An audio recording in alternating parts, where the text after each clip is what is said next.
teams sort of going down a little bit in terms of pedigree, in terms of PR, in terms of history with Remmy and then ImLlama. Still, of course, all three very good players, but we're getting into this one. Zinquer's coming out of the gate, gets the first weapon, and we see him putting some pressure onto Stingray.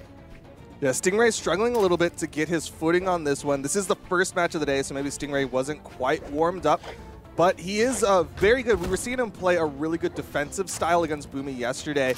Was able to get a lot of solid punishes. We'll see how well it works out against Zinquer. He's got a lot more range with his bow downlight than Boomie had yesterday. Going to swap over his weapon onto the sword. Stingray's been sticking with these Katars. Played really well with both weapons yesterday in that 1v1 against Boomie. Zinquer's taking the lead here, but Stingray is such a strong player that, I mean, this is game one. So this can set the pace, but it also can kind of mean absolutely nothing as we get into game two and possibly the game three. D-Light recovery. Ooh. Zinquer's coming out the gate. Homie has maybe 60, 70 damage on this stock, and he's already taken out Stingray. Yeah, Stingray looking rough right now, but at the same time, I'm like thinking about the stats of MDVA. They haven't won a crew battle, so maybe this is just part of their strategy. And yesterday, Stingray was getting waxed by Boomie in the crew battles. They were starting it off for both their teams, and then went into the tiebreaker, and Stingray did absolutely fine. He won it out for the team. So maybe this is part of the strategy of MDVA is Stingray looks like he's going to start it off for the team and then kind of struggles in the crew battles? I don't know. That is something really important to know. No. Oh my gosh, dude. Zinquer on another level today. I said this team was an ascending order, but these stairs are so high you cannot physically access them without a helicopter, without an elevator, without a rope of some kind. This scares me for the rest of this Northeast team. Yeah, this is really, really rough for MDVA. Northeast looking so incredibly strong. Like, MDVA's strategy, in theory, was to get a huge early lead. Take out Zinquer, maybe put some damage out onto Snowy so that you have a two-man advantage going up against Sandstorm. And right now, Stingray hasn't even gotten a stock off of Zinquer. So one thing important that you mentioned was that MDVA have not won a crew battle. This is an important starting position for them to finally take out that first stock on this Koji from Zinquer, but they haven't won a single crew battle. That means they've had to rely on the 2v2 and then the tiebreaker clutch to take these victories that they've gotten so far. And now they've changed their 2v2 team and changed their crew battle because of that. So they're sort of trying to change up the formula, maybe giving them a better chance in a crew battle, but it might not even come to that because Zinquer is a master here. Yeah, Zinquer looking so incredibly strong. You talked about how Zinquer was the last pick for the Northeast, but he was also one of the most slept on picks in the region. Zinquer, so incredibly strong, holding his own against, again, this is Stingray. He was one of the core members of MDVA. Like, he is a top PR'd player. He is an absolutely dominant powerhouse player. And Zinquer two-stocked him. This is why I like to look at PR a lot just for the raw numbers of things, but this is where PR doesn't always tell the entire story. Like Stingray for a while was a player that just had to DQ from a lot of different tournaments. When he showed up, he was incredible, but he had to DQ a lot, so he wasn't getting all of those points and everything to be up quite at the top. So PR tells a story. It is a framework to look at, but it is definitely not the whole story. As Zinquer is still coming in, this PR is a little bit outdated because it doesn't include anything from Parsec. But 37 PR coming into this. I expect that to change heavily after the next tournament that is worth PR. Yeah, this is so good for Zinquer. I know a lot of people watching the Pro Series are starting to love Zinquer with his amazing Koji play. Nice punish from Remmy, though.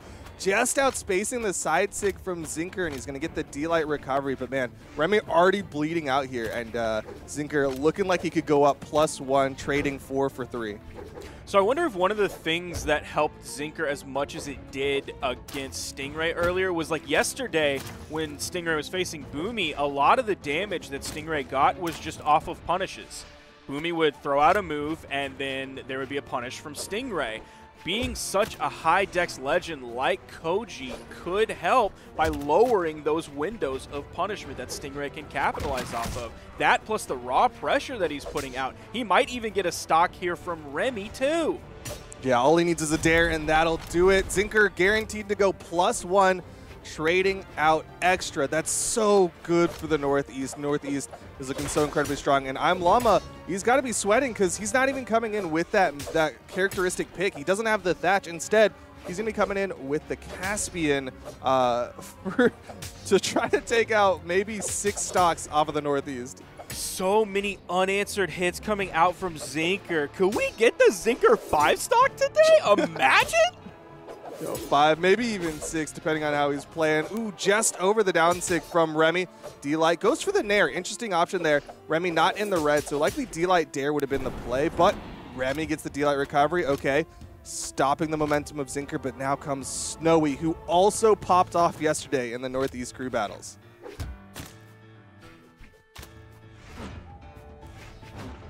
Snowy coming in here. First weapon is gonna be his axe. Hasn't found a hit yet. Already missed many hits and got punished on one of those. A little bit of feeling out period here for Snowy and Remmy as they're going for relatively safe options. You're seeing Snowy go for like these jump air attacks, just trying to hit something big. There's a gravity cancel side sig to launch Remmy, but doesn't even put him off screen. I was watching some Rayman stuff yesterday, and I don't know if Rayman specifically does that slide on the axe, but that's a Barbara thing. Like, she does that in her announcement trailer. I never knew that. Yeah, it's a direct reference to her, but a nice side air will be a reference to the wall for Remmy as he's going to be coming down to the final stock here. And again, Snowy only in the orange. This is going to be tough for MDVA.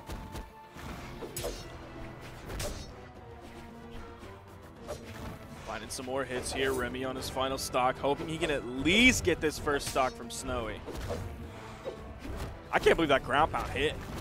Yeah, that it kind of opened itself up. It like triggered on the soft platform. Nice side sig launches Snowy, but again, Snowy's got these side airs. He's gonna fall to the down air of Remmy, and now Remmy swapping weapons. Nope, wants the bow. A little bit safer. Gonna let him put some distance between himself and Snowy's Rayman. Ooh, he's nailing those side sigs. He must have been loving a while ago when that buff came out. Oh, I know I was happy with it. Dude, he is nailing those. It's a fun sig to use. Like, people who don't main Rayman like to use it just because it's fun to use, but people who main Rayman are just happy to use it. Let's see what ImLlama can do here. This is, his team put him in a really tough spot. Northeast really came out of the gate here. Game 1 heavily in their favor so far. 5 stocks to 3. Yeah, Northeast, they're playing for the dub, you know what I mean? Like, they're currently 3-0 in the Pro Series. A win here puts them 1 set away. If they win this in the 2s or the tiebreaker, then they are basically guaranteed in the finals. The best you can do for the Pro Series is a 5-0, and they're currently sitting at 3. Snowy with a big down sig puts Llama onto his second stock. He's got 2 to work against the 5 of the Northeast. Now, I was almost debating whether or not this was a Caspian skin because I thought it was, but then I realized, hey, we're seeing Caspian here. That's not a normal thing we see. That's not even the top 2 characters level-wise for ImLlama. First character is Thatch, second one is Asuri. This Caspian is coming in level 50, but we're seeing a Caspian here in the Pro Series. Definitely an interesting pick. I know people like Katars. They like the gauntlets, very string-heavy weapons. And it might be a direct response. Like, obviously, we were talking about it when we're getting into this, that Llama was very likely to run up against Sandstorm. So it might have been a counter pick to the very obvious Volkov. But right now, he has to get to that. He has to get through this Rayman of Snowy. Just off the mark with the down signature. Llama going to hold on to the stock for a little while longer. Nice recovery. Will put Snowy onto his final stock. Coming back here, weapon spawn comes in. Oh, he immediately wakes up with that fist. Didn't even charge it whatsoever. Didn't need the full length of it. He just came right out as fast as he could, picking up that weapon and throwing out the sig, hoping to get the immediate answer back so they could be even. Gravity cancel downlight into the recovery is going to be the option. Throwing away the axe. Sticking with the gauntlets, you see him ground pounded on stage. He also gets that weapon as well. Going to still be with the gauntlets. Yeah, just Snowy pulling up big for the Northeast, putting out so much damage onto the MDVA team, and Snowy's going to continue it. The slide, or sorry, not the slide, the dash cancel off the soft platform into the down air. Good movement from Snowy. ImLlama's Caspian really not finding any hits here. That was the first one in quite a while. Oh, and he's taking even more damage here. The recovery comes out off the mark, dares into the platform. You see the down sig come out. Not sure if that was just a warning or hoping ImLlama would be into it. Llama now in the red. This is looking like curtains here for this team. Yo, but imagine if ImLlama took the stock off Snowy and then 3-stocked the world champ. I would have to imagine that, because that is not reality. And there is a very low chance for that to happen. Look at Snowy, 829 damage. Zinquer, 944 damage. I said going into this that this was likely to be the most playtime Sandstorm has seen in the crew battles. Unless something changes game 2. Ooh, that was a bad call. Yeah, a little bit of the exact opposite of what you said, as Sandstorm didn't even have to play, taking a page out of the Wrenched playbook, as he just got to watch and cheer on his team, which is always a nice spot to be in. Now it is on Team MDVA to make the adjust.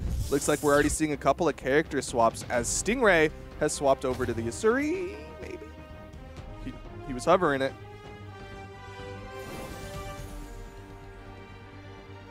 Not sure exactly what he changed, because I believe he's still on the same skin.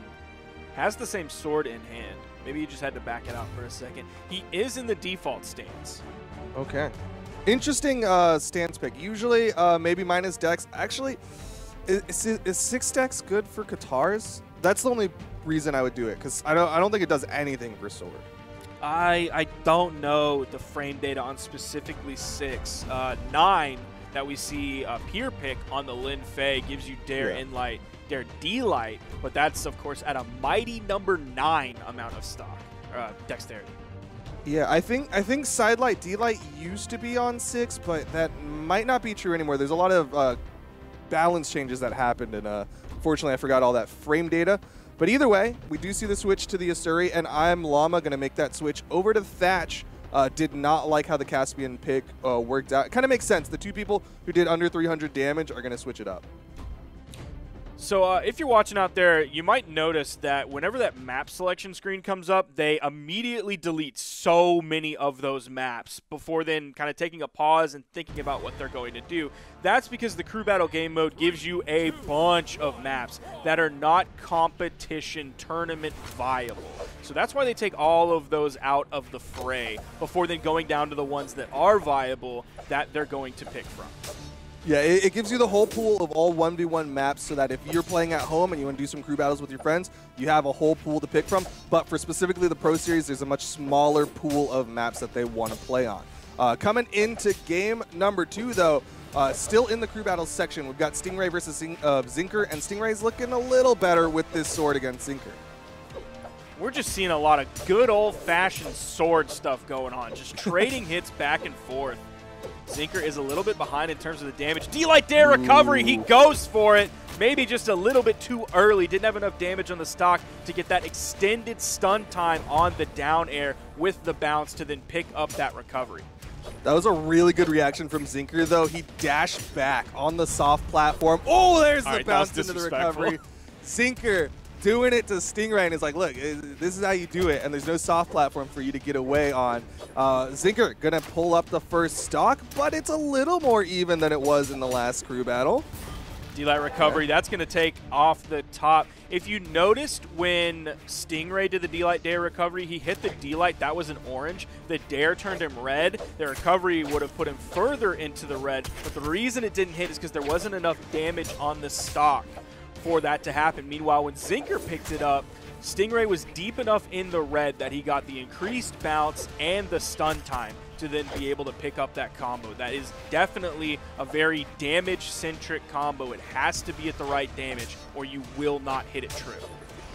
Yeah, it can be tricky. Sometimes you have to do the straight recovery. Sometimes you do the jump recovery to get that right position for it. But so far, Stingray on the Katars is adding up the damage on the Zinquer. Oh, the dunk! Immediate stock stolen by Stingray with the dunk down, and Zinquer's going to come in on his final stock in this crew battle. Very nice one there. Didn't have to like trap him on the corner and make him use all his recovery options before he could hit that for free. Just snuck it in there nice and quick, grabbing that big dunk. Sword's coming out. He goes for the sidelight there instead of a gravity canceled D-light recovery. Hits the recovery but fades out of it just a little bit using the small amount of control you have into that. The force dump didn't come out on the first one, but it did on the second. Yeah, Stingray was making a very active decision not to pick up the weapon going unarmed. Likely knew that his weapon was primed for the Katars and just wanted to say, okay, I'll just try to get some damage so that next stock I'll come in and have Katars, as opposed to having to like come in, spawn, pick up the sword, throw it away, wait for a weapon spawn. Still just a little bit behind here. Gets out of the way of that neutral signature. That would have been a big dunk. Wouldn't have immediately directly led to the kill, but would have set up an edge guard situation where Stingray would have had the power position. Could have picked up the stock there. Oh, nice. Yeah, that was a big three-piece for Stingray. Going to put Zinquer closer to that kill percentage. He's got to be careful about this D-light positioning. Nice neutral light. Here comes the sword. You saw them just kind of trading blows back and forth. It's now going definitely in the favor of Stingray. He's going to throw away those Katars almost immediately as the weapon spawn comes in so that he has more consistent, more true kill options. I take that back as he goes over to the Katars. I think he's just weapon denying. Doesn't want to let Zinquer get any more damage. He knows that he's got to start preparing for that next matchup against Snowy, but he's first got to get this stock off of Zinquer. Katar's going to struggle a little bit. He's going to either need a Sig or he's going to need to get the dodge read for the recovery. And you saw because Stingray was in orange the entire time on that, he didn't go for the D-Light Dare recovery. Zinquer went for the D-Light Dare and then Red going down onto the platform for the sidelight, going a little bit different this time. Stingray is going to get the wipe onto Zinquer, but still, I can't believe Zinquer put out this much damage. This could give Snowy the easy cleanup, or we could see Stingray maybe get that pacing that we saw yesterday, really start to slow things down and find fantastic punishes. That's going to be not the most difficult thing in the world to do on this axe with high recovery frames. Yeah, the fact that Zinquer borderline traded out with Stingray, Stingray currently in the red on his final stock here, is just good for the Northeast. Again, MDVA's strategy was to open up Northeast, get an early lead, and right now Stingray gets back onto the stage, just barely. Stingray's movement right before he got hit with that side air was actually really nice. He was moving very cleanly around. He just happened to go back into Stingray right as, back into Snowy right as Snowy had already queued up a side air to come out. You're seeing Stingray really try to just push what little advantage he can get. Get this extra credit. It's going to be hard for him to go +1, but he can get as close to like plus 0.99 if he can.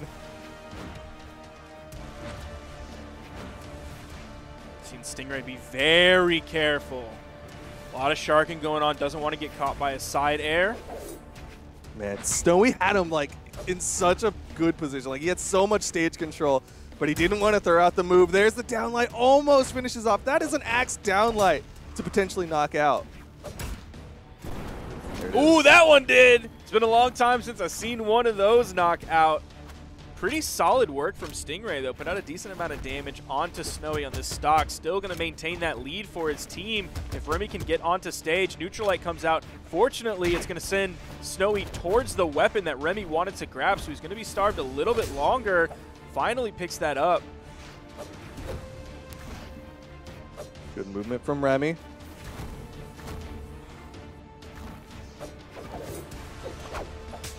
Okay, a little punish from Remmy, just the neutral air. Not much you could have done in that position. But man, Snowy's evening up this damage already. Another recovery, and that could be the stock. Remmy putting out that ground pound just to try to protect the landing. You see Remmy following up his whiffs with like an immediate attack several times rather than going immediately for the dodge. That way he doesn't burn his dodge, and also he's playing Koji, even though it looks like Michonne, the recovery's going to take him off the top. Coming now onto the second stock, hoping he can take out this stock from Snowy very quickly. He's going to get to the weapon.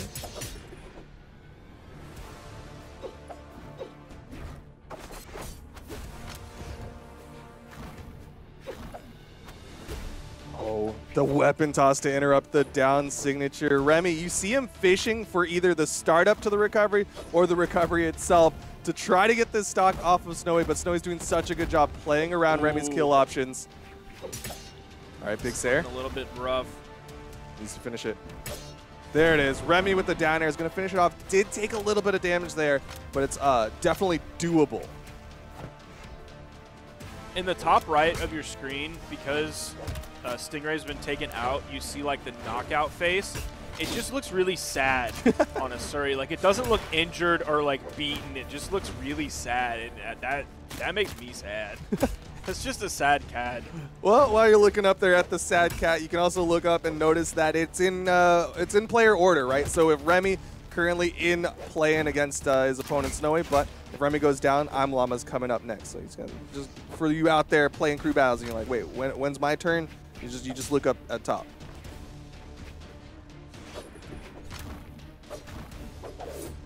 Remmy is behind here, though. Deep red, Snowy with the gauntlets. All he needs is a good recovery. Ooh, that ground pound could have done it as well. As D-Sig to get back on stage, didn't get interrupted this time by a weapon toss from Snowy. Sidelights off stage. Got to be careful with that. He was close to getting hit by that side air. Yeah, he had to fast fall to get away from that one. You saw him fall real low.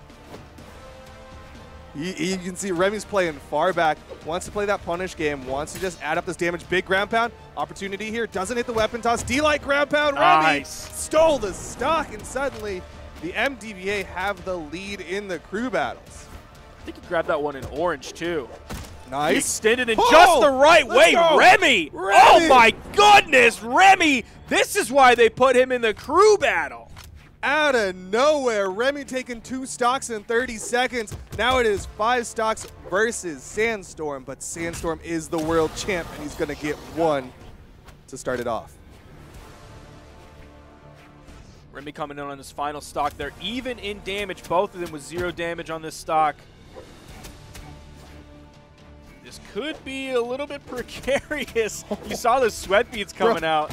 Was lacking in a lot of in-air movement options, and Sandstorm is just adding up this damage. Has not been touched yet, and already put out 100+ damage onto Remmy. Yeah, Remmy has barely touched Sandstorm. This is looking real rough. Sandstorm was ready for this one. He's like, I can do this. And he's going to hit the end sig before Remmy can even put 50 damage onto Sandstorm. And it's all left to ImLlama in a straight 1v1. Had the read that Remmy was going to stay airborne on that one. Chose the perfect signature for the occasion. ImLlama now in a very scary spot. A lot of pressure on ImLlama here. Hasn't really probably felt this pressure quite this much before. Definitely not in tournament. Yeah, he is likely not run into Sandstorm too often in tournament. Ooh, interesting option there. Sidelight goes for the jump read with a gravity cancel and sig from the Thatch. Some tricky stuff coming out from ImLlama.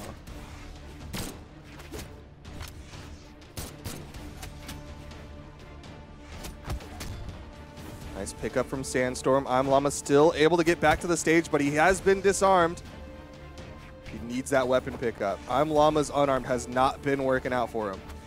Sandstorm more than happy to stick with the scythe, but he does swap over. Gonna at least deny the weapon from ImLlama. Oh no, the weapon spawn comes in on the right side of the stage. He hits Sandstorm away, but you see, oh my gosh, all of those axe swings are just right around that weapon spawn. So if ImLlama tunnel visions and goes for it, he's likely to get hit by any one of these axe moves that'll kill, but it's gonna be the side air, picks him up, gets the KO. That slight moment of hesitation from ImLlama. He saw the weapon spawn on the platform, and the fact that he had to think, do I pick this up now, or do I keep trying to put Sandstorm into hit stun for a safe pickup? And he was caught thinking, got hit by the side air. Does pick up a weapon, could get the stock off Sandstorm. All he needs is this. Nice. And that'll be the stock. Beautiful spot dodge to get through that. Punishes with the D-Light into the recovery for the KO. Going to use that strength that Thatch has to get the KO off the top, giving him just a little bit more force on it. Yeah, Thatch, one of the low defense legends, but he trades out all that defense for high strength, dex, and speed. Okay, Llama definitely showing us something here. Has some good punishes. Just good neutral game. You're seeing his movement. I bet Sandstorm's looking for that weapon spawn so he can swap over to the scythe. He hits a nice 2-piece, doesn't get the third hit. It's definitely the comfort weapon of Sandstorm. Oh no, that's like the worst outcome in that situation. Does get a little bit of damage, doesn't get the full dump of force that's right at the end to send Sandstorm flying, so Sandstorm's able to fast fall down to the platform and grab the weapon spawn, and what is it? It's a scythe. I mean, he's got all this control. Nice falling side air from ImLlama. Likely was hoping that was going to be Blasters, but he didn't prime it up correctly. Blasters would have been able to give him the cannonballs, but instead he's got the sword. Has some movement, but that is going to be the downlight from Sandstorm. One stock left, and Northeast takes the crew battles portion. Now, if Llama was able to get this stock before he switched out his weapons, that would have forced Sandstorm onto an axe as his next pickup. Unfortunately, while ImLlama was dying and then respawning, Sandstorm was able to prime another scythe. So even if he gets this stock, it's gonna be a scythe next for Sandstorm. Yeah, the weapon spawn alternating gives you the ability to prime. D-Light nice! recovery went for the extra there, and ImLlama's gonna get the stock. Weapon control primes a second sword to go up against Sandstorm, but like you said, Sandstorm has already primed a scythe of his own. He'll pick it up right now. Man, that was a beautiful punish and pickup from Llama to get that stock. That was beautiful. I can't wait to see the clip of that again. Yeah, that's they'll a tough slow pickup. that one down for me. He got like the tip of the sword for that one. Nice hits from ImLlama. Big side sig opportunity. Doesn't want to get too greedy with the offstage. You saw him dash out, dash back. Sandstorm, though, from below has control of the main stage platform. If Llama gets the victory no. here, I don't know if he has enough movement dodge to get back. He has the dodge. We don't see any major initiation from Sandstorm. He wanted to maintain that stage control, so Llama has to recover back into him to get onto the main stage. Also has the weapon here. If Llama gets the victory here, that'll take it to game 3, giving them their best shot at winning a crew battle that they've had so far in Pro Series. How is he still living? How is he still living? That'll He's dead. do it. ImLlama gets taken out. The slight misstep. He thought it was Blasters. You saw the down sig from perfect cannonball range, but it was a sword, so no balls came out. And Sandstorm closes out the crew battles for the Northeast, but you know what? That's all according to plan for MDVA. They haven't won a crew battle yet, and they're going to keep that momentum going. So my original call that Sandstorm was going to have to actually play here and play more than just to pick up 120 damage was very true here in Game 2. Look at the damage he did. It's 872. Definitely the most on his team. Zinquer doing 562, Snowy doing 544. There you're seeing D-Light Dare recovery. That was that beautiful KO on that pickup. Dodging through the weapon toss, gets the D-Light, hits the Dare, and the recovery. What a beautiful stop. Man, that was so close to going the way of ImLlama. What an upset that would have been. Put him into game 3 of the crew battles, but Sandstorm just had the range on the downlight to catch the jump, and that means that the Northeast get 1. We are now going to be shifting into the 2v2 portion where we'll play a best of 5. If the Northeast win the 2v2s, then they close it out 4-0 for the weekend. Otherwise, we go to the tiebreaker where it is going to be none other than Sandstorm versus Stingray, and we have not seen them fight today. So you have two interesting dichotomies here coming into the 2v2. You have Lil Capped and Cody Travis. Individually, they've achieved like the highest, almost the highest highs of Brawlhalla, coming out winning numerous tournaments in the past, but they haven't been a team that really played together. Cap's played with Phazon, he's played with iThrowow, Cody's played with Phazon and several other players as well. He used to play with Isidroo back in the day. And then you have Simba and Santy, who haven't achieved quite as much as Cody and Cap have, but they're still one of the best teams in North America, likely one of the best teams in the world, and they've been playing together forever. So you have two very highly ranked individuals and then two players who are actually a team but aren't quite as highly ranked or have been highly ranked in the past. I mean, Simba and Santy have had some highs, though. Yes, absolutely. It is worth pointing out, you know, they've won over teams like Boomie and Sandstorm, one of the most well-known and well-established North American teams. And like you said, they're one of the most history teams in all of the North American 2v2 scene, let alone the Pro Series. It is a miracle that Northeast was able to pick up Simba to play alongside Santy. Like, that was such a huge pick, first round of the draft. But they're going to be going up against Cody Travis and Lil Capped, like you said. Hopefully, maybe that synergy with Phazon, like a little bit of osmosis, right? Like, Phazon is that link between Lil Capped and Cody Travis. If we're playing, like, 7 degrees of separation, it's only 1. So, we'll see how well that works out for Cody Travis and Lil Capped versus Simba and Santy. I still, like, whoever let them get away with Simba and Santy. Yeah. That's just... Who let them do that? Which one of these other regions was like, we could deny Simba Santy, but what if we just picked up someone else? But either way, we're getting right on into the 2v2s. No surprise on Team Lil Capped and Cody Travis for the Northeast, going to be going in with their mains. On the other side, interesting that Santy opting for the Tigers. We've seen a lot of swaps come out from Simba and Santy. There were the Val picks, there were the Hattori picks, and now it seems like Santy feeling the Tigers right now. 3, 2, Now coming into this, going to be going up against that Cody Travis and the Trucker Bodvar that we've seen a million times over. But this is where Cody and Lil Capped have to come out on top. Every single match that MDVA has played has always led to the tiebreaker. They won 0 crew battles, and they've won 3 2v2s so far. So they've had to rely on that clutch. Now before, like yesterday, it was Remmy and Cody Travis. Now it's going to be Capped and Cody. So they're going to have to get up to speed very quickly, and it's working so far. Like, there's a lot of damage on this first stock of Santies. Yeah, I don't know the reason for this pick, but there has to be a very clear reason why they opted to have Captain Cody over Remmy and Cody. And so far, it's doing pretty well. The hammer from Lil Capped, going to be a nice tool to get these knockouts, maybe something that they felt they were struggling with in their previous 2v2s. D-Light side air, nice big neutral sig, and Lil Capped and Cody going to get the first stocks.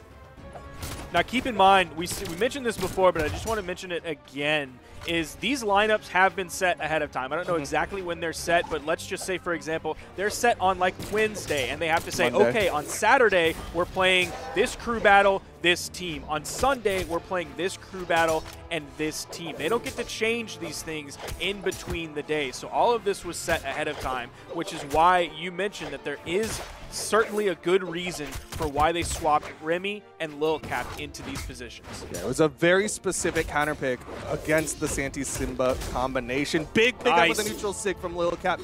Gonna add a lot of damage onto Santy, and the down sig will finish it off. Weapon toss. Almost catching Lil Capped. A little bit of a scary axe toss on that one. Nice punish. Cap knew when it was coming in. Nice punish there. He was able to dodge through that weapon toss pretty easily and was able to get back to the platform safely. Nice pickup from Lil Capped. He is incredible today. What a read from Lil Capped. The GC downlight to call out the end sig from Simba, and he is going to get that knockout. This is why Lil Capped is just in the heads of Simba and Santy. And they just can't. They can't KO Cody here. How many recoveries are we going to see hit before Cody dies? Oh, no! Doesn't get the dump on the end of that to get the full strength off the top. That's going to take out Cody. Now, Cody is certainly behind in terms of the amount of damage he's taken so far compared to Lil Capped, who still has 2 stocks still in the yellow. But Cody's on pace with the red team. Cody doing... I mean, the yellow team. Pretty good. MDVA versus Northeast. Lil Capped gonna go reach for that side sig, but good spacing from Simba and Santy.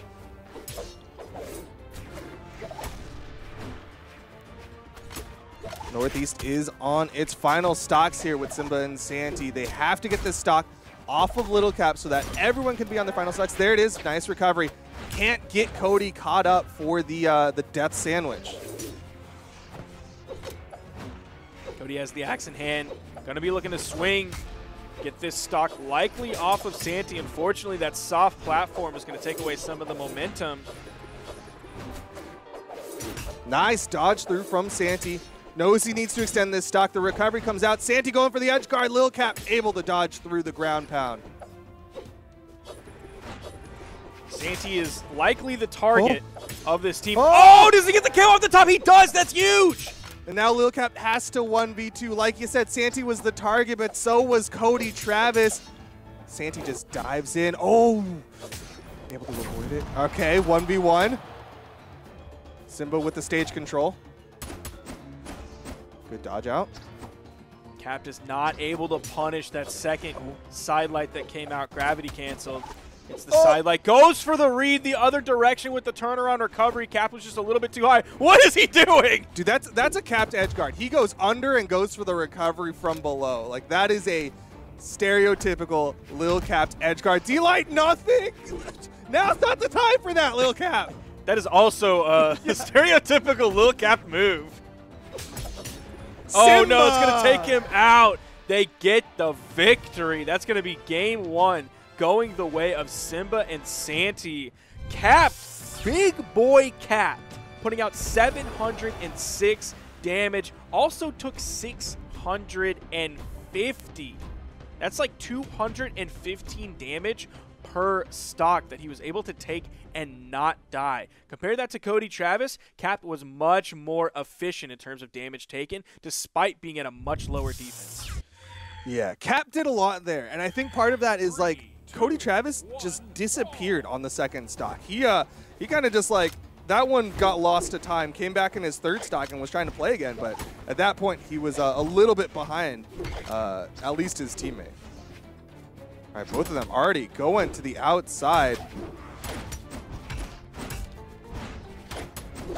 Coming into game two here on the exact same map. We see both teams split. Now Capped is the first one to rotate over.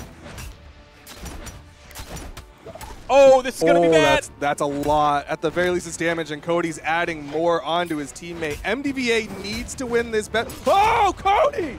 All right, never mind. He's just going to get that end sig onto Santy. And that's the thing that's really scary. Like, you see all the damage that's on Lil Capped right now, so you're thinking Simba and Santy are going to be like, okay, he's our target, we're going to take him out. If they focus on that too much, Cody's just going to come in and start murking fools. He's so good when he gets free runway and just starts putting out all this damage, chunking on everyone, launch Simba to the outside. But again, they're kind of just playing their sides, right? Cody's going to be the first one to break the line, gets in with the ground pound. Follow up? No, not able to follow up off of Lil Capped's D-Light recovery. Good job from Lil Capped to pull out of that D-Light. Didn't immediately go for the recovery because he hit Cody with the D-Light. Then did the recovery delayed, was able to hit a member of the other team. Cody's going to get taken out. Still definitely a lead in favor of Lil Capped and Cody Travis. Yeah, but it's not a massive lead, and they even had a lead in the last one, so they can't start resting just yet on this match. Santy likely the target of Team MDVA, but they need to get this stock. There's so much damage on Santy right now. It looks like MDVA is trying to set up for something. You see the way Cody's really fishing for those blasters downlights and Lil Capped trying to hit the neutral light follow-up. Might have a practice team combo. Now, I know on Cody's YouTube channel, I believe, he has like 8 or 9 different videos of different team combos, and they're all named after something silly. Like this is the BMW X5 team combo. This is the #2 at Arby's team combo. He does have a lot. I don't know if they're setting those up or what. The real question is Lil Capped a subscriber? Does he know all of the call-outs? Is he ready for all of them? But so far, Team MDVA doing pretty all right. They are in kill percent, and there's the D-Light ground pound weapon toss to guarantee it from Simba. And suddenly, it's still doable for the Northeast. Lil Capped dodging out of the way that ground pound that came in from Santy that would have certainly ended the stock. He's actually going to interrupt that recovery as well. Out came the down air from Cody Travis. The side signature, they pick up some more damage. Even grab both members of Simba and Santy with that down air. Cody Travis putting out some good damage here. Lil Capped still surviving. Cody is acting like the wall that will protect Lil Capped. Not sure what the response there from Lil Capped was. He does make up for it by grabbing the stomp side air to get the KO. but unfortunately, Cody is going to take him out with that down signature as Capped walks right into it. They likely have this game in the bag, going to tie up the set here in this best of 5. A little bit of slop from MDVA, but so far it is working out just fine. Another down light from Cody, and that will be the stock. Going to tie it up 1 apiece for MDVA in the Northeast. And this time we see damage kind of go the exact opposite for Lil Capped and Cody Travis of Team MDVA. You see Lil Capped picking up 382 damage, and Cody picking up a mighty 726. He also picked up 4 KOs in that one. So you have both members of the team showing their ability to carry. They can both put out some big numbers against this team of Simba and Santy. And you're seeing the swap come out from Santy. Very reminiscent of what happened with Northeast versus, I want to say, West, where they weren't doing so. No, it was against Canada, where they were struggling, and Santy opted to switch to the Bode Bar in response to iThrowow's Bode Bar. Now we are going to see him come in, flexing that Collector's Edition skin over the Trucker Bode Bar of Lil Capped. Also coming in with the Strength stance. Make him hit a little bit harder. He's going to do a little bit more damage per move.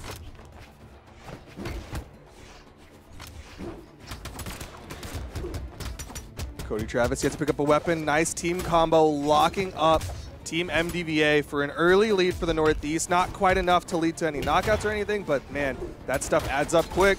This is pure chaos. Yeah. Those back-to-back side signatures from Santy and the weapon toss. They get a full team wipe here. This is huge. That is a big start. It added up quick onto MDVA. The swap to the Bode Bar working very well for the Northeast. Holy Simba. Oh, the turnaround. He extended a little bit too far, got a little bit too confident, and Cody was more than happy to show him where that top kill box was.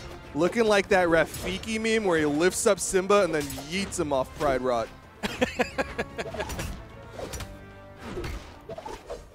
Falling side air will put Cody Travis off the map, and man, Cody is struggling in this one.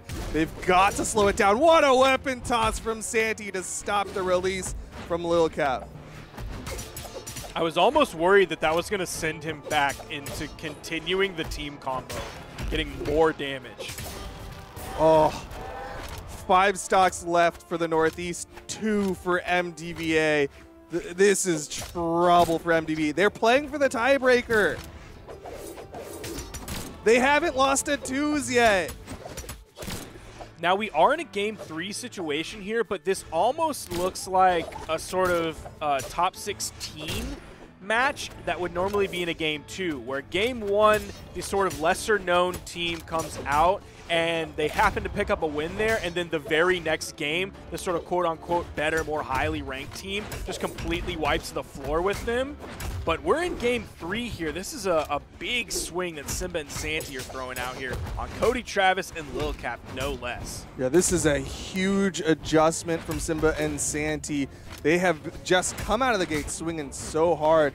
And Cody Travis is still going at it. Lil Capped's got to be careful here. He's getting into the red. He's getting into that kill percent. A nice big side air from Cody Travis.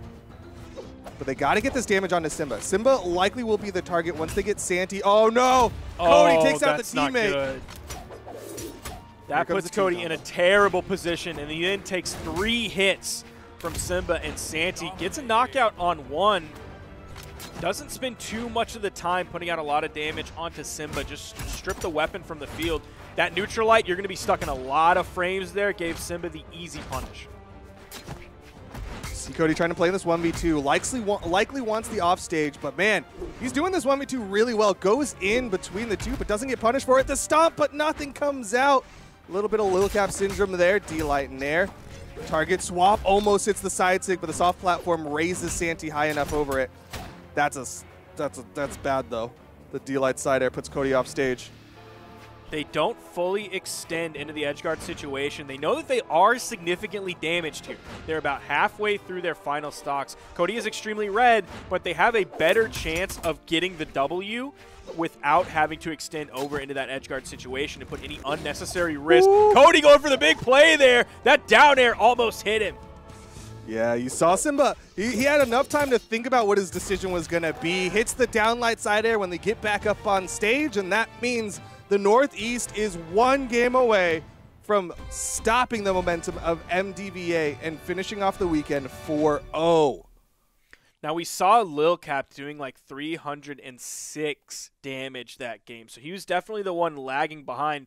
Unfortunately for that team as well, Cody Travis, he wasn't there to put out 700, 800 damage. Meanwhile, on the other side, Simba and Santy, one had like 630 damage, the other had like 462 or something like that, so they were still healthy numbers on the other team. Healthier numbers than they've really gotten so far.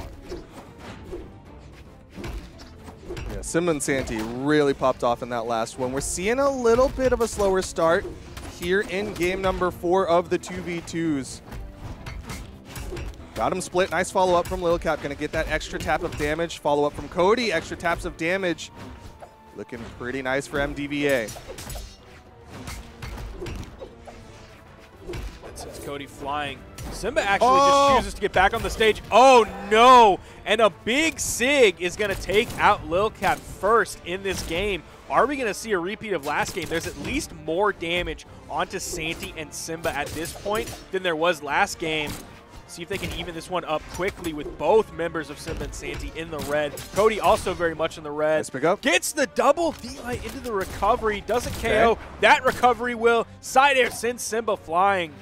Stock count even, but look at Lil Capp's health. He's already falling. Gets the D-Light recovery. Going to keep this stock count even, but Lil Capp, the most worse for wear. That was bad grammar. I'm sorry.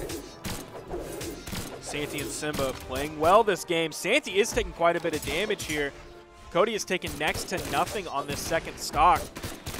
Show me the Red Robin number 3. I need that team combo from MDVA. Falling down airs continue from Cody Travis, but Lil Capped is in the red. This game is so even so far compared to the last one. I truly have no idea who is in the lead here.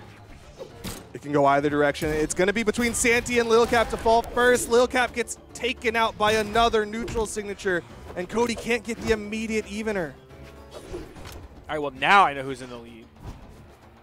They made that one really easy for us very quickly. That neutral signature on the sword from Simba has been deadly this game. Took out Capped early on, then got a second stock. Yeah, Simba is hitting those neutral signatures.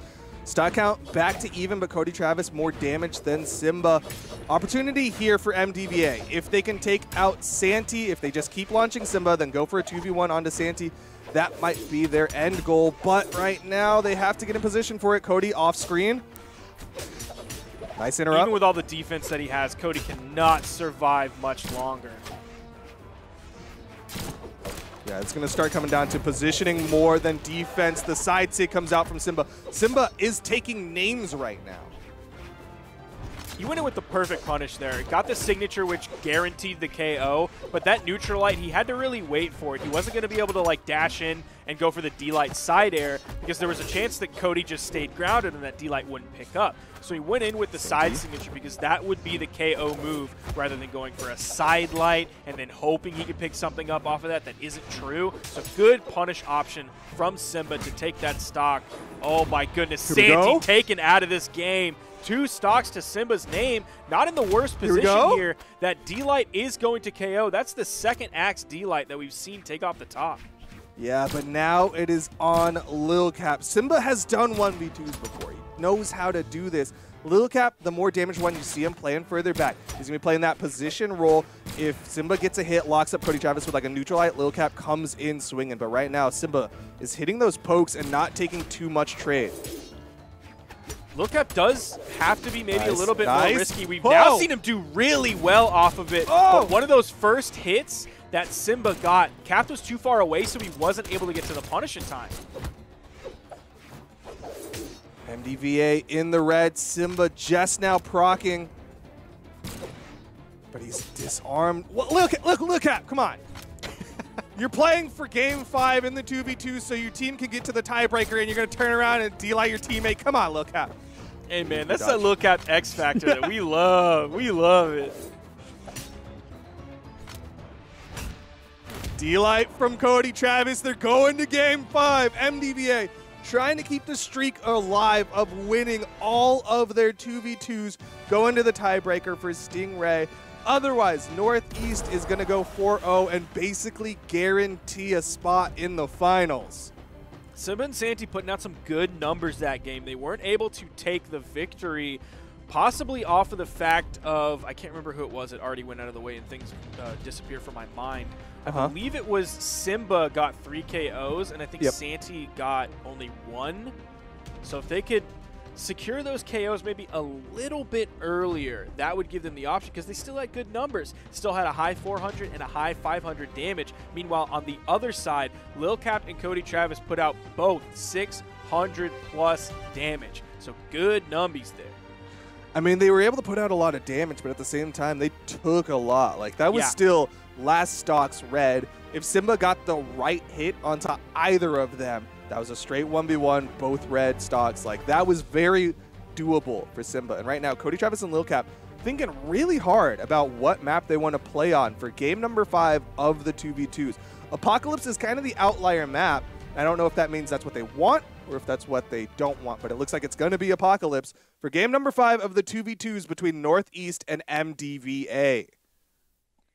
Seen 2 defense stances coming out from Simba and Santy can help them survive a little bit longer. Maybe that's one of the reasons why Lil Capped and Cody Travis are having to put out those high damage numbers to consistently win games. They have to put 1,200, 1,300 damage out as a team. And Santy did make the swap over to the Val for game number 5, and we'll see if he has the same momentum he had when he made that swap over to the Bodvar. So far, things looking all right for MDVA. Cody Travis the least damaged out of anyone on the board.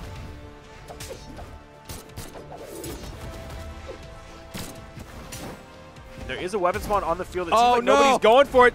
The neutral signatures on Sword from Simba have been so clutch today. What a true Hattori player. Nsig into Nsig, and Cody Travis can be the first one to fall.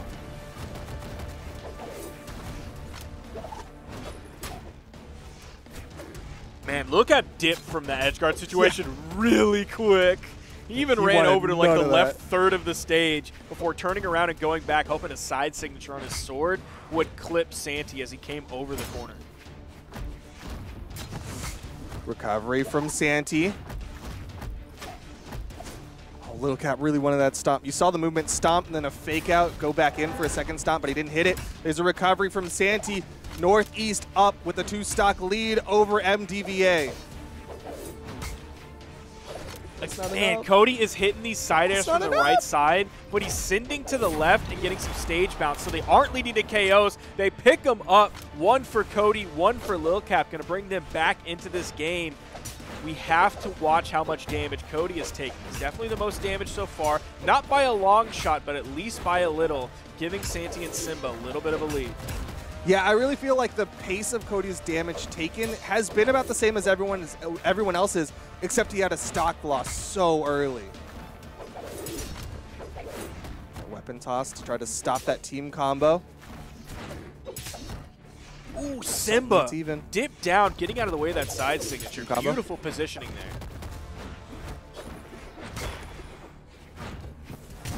Oh, big Nsig from Simba, hits both of them. MDVA gets split and disarmed. D-Light ground pound. Cody's adding damage. Lil Capped launched to the right side. Nice big N6. Simba's going to get taken out. Santy was in sweat beads, but MDVA was not in position for it. Ooh, the recovery does a little bit of friendly fire. Simba onto Santy. They need to find these KOs. The recovery was so low on such a defensive legend that it didn't take off the top. They're adding more damage onto Simba. I think that ground pound might have been the KO option. Unfortunately, it got interrupted by Cody Travis. That sort of sucked all the momentum out of that. Yeah, that looked like they just both clashed on top of Simba's body. Like, they got all the damage and the force didn't know where to go. But either way, slight lead for MDVA. Again, playing for the tiebreaker. If the Northeast gets this, it is over for our first match of the day. Cody Travis yet to take any damage on this final stock. Lil Capped playing much safer. You saw him not even try to punish Santy on that one. Every single match MDVA has played has come down to them winning the 2v2 and then clutching out the tiebreaker. Big down sig. Big down sig. Cody Travis gonna get the double, and we are going to the tiebreaker. He did it! He did it again! Right at the end. Beautiful back-to-back down signatures, putting out a mighty 707 damage, picking up 4 KOs. Of course, 2 of those were right there at the end. Great work from Cody Travis and Lil Capped. I was tense for the entirety of that one. At no point did I think that was guaranteed for MDVA, but they keep the streak alive, winning 4 2v2. But now it comes to the tiebreaker. Can Stingray do it again? This time against the hardest opponent possible. It is the world champion Sandstorm. It is going to come down to a best of 3, and the winner of this one wins it for their team and puts their team up 4-0. Can MDVA get the upset? He did it yesterday against Boomie. We'll see if he can do it today against Sandstorm. Curious if he's going to come in with the Volkov here. That's who I believe he will.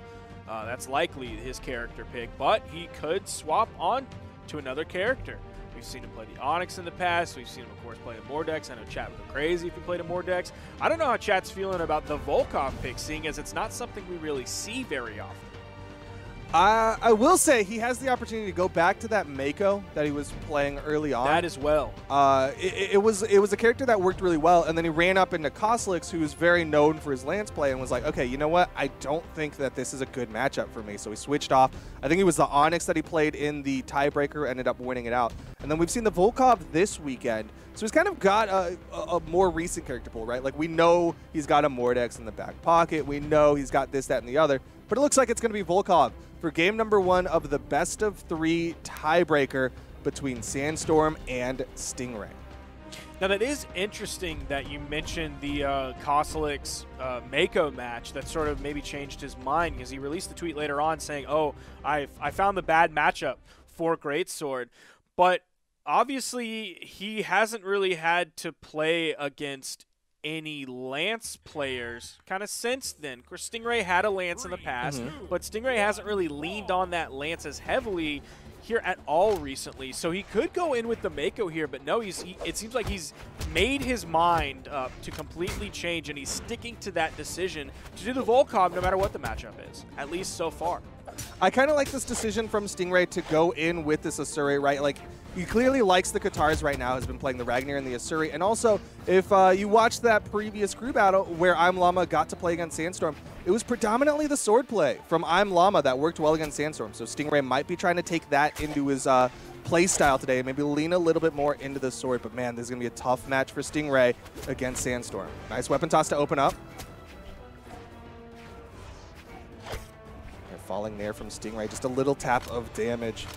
Stingray generally trying to play for those punishes, and Sandstorm getting some big strings. Big 3-piece for Sandstorm. His timing with Scythe is just so good that if Stingray wants to slow it down and choose his initiations very carefully, like Sandstorm so far has had no trouble dealing with that. You'll see like a side light come in from Stingray, and then Sandstorm hits 4-5 moves. You'll see Stingray wait around trying to figure out his positioning, and then this happens. Sandstorm just does so much damage per interaction that Stingray cannot deal with right now. Yeah, Sandstorm just looking like another day in the gym, just putting so much work onto Stingray. Stingray not even in a good position to try to get the stock off of Sandstorm. Like, he's getting a hit, and Sandstorm's getting like 3-4.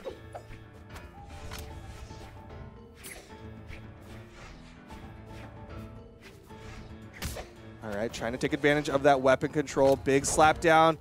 Ground pound doesn't need to connect. Sandstorm going to lose that first stock, but Stingray already in the red. A little bit more damage, and Sandstorm could go for that knockout. Now this time Sandstorm is able to grab that weapon immediately because he has those iframes from just spawning in. That gives him the free weapon pickup and basically the free stock there as he easily takes that one out. He's so good at that. Like, Scythe, historically not the best knockout tool, right? Like, it doesn't have D-Light recovery, which is usually a consistent knockout tool for a lot of weapons, or D-Light side air. Instead, he's just going for that downlight push, that active input. Nice down air, gives him the chase dodge up, almost bumps his head into the knockout, but able to get back up safely.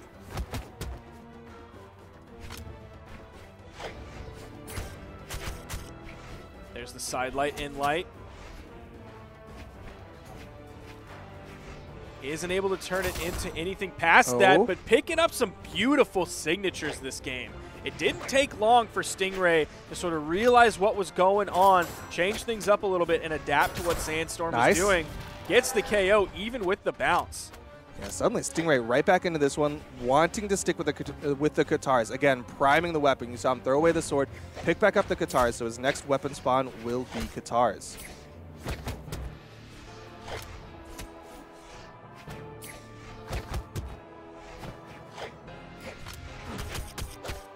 Light down light.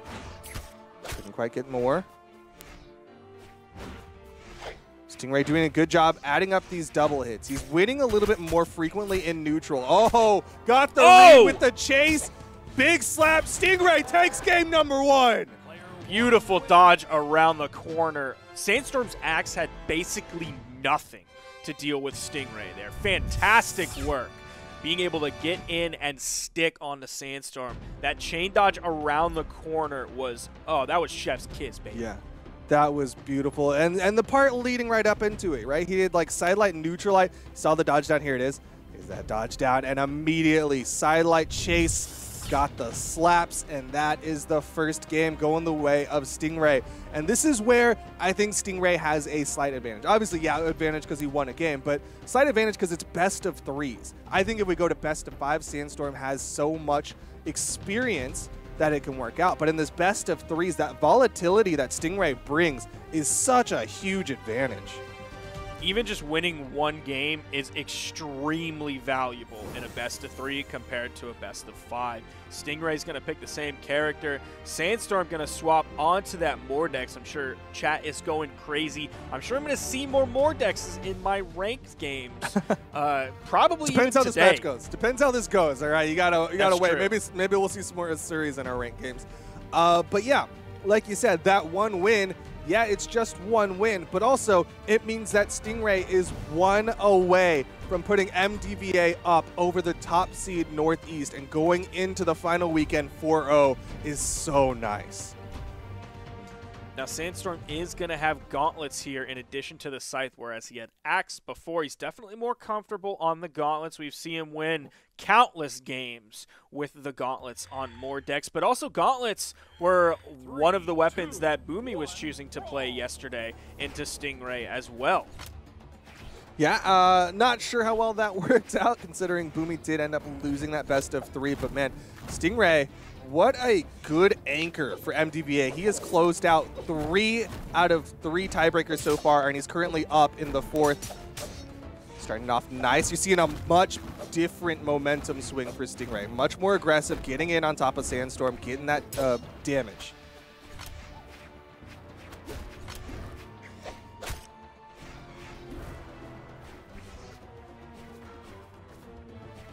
Neither of them wanting to make that risk of the attack just yet. Punish. Sandstorm gets the 3-piece. Can't quite connect with the recovery, though.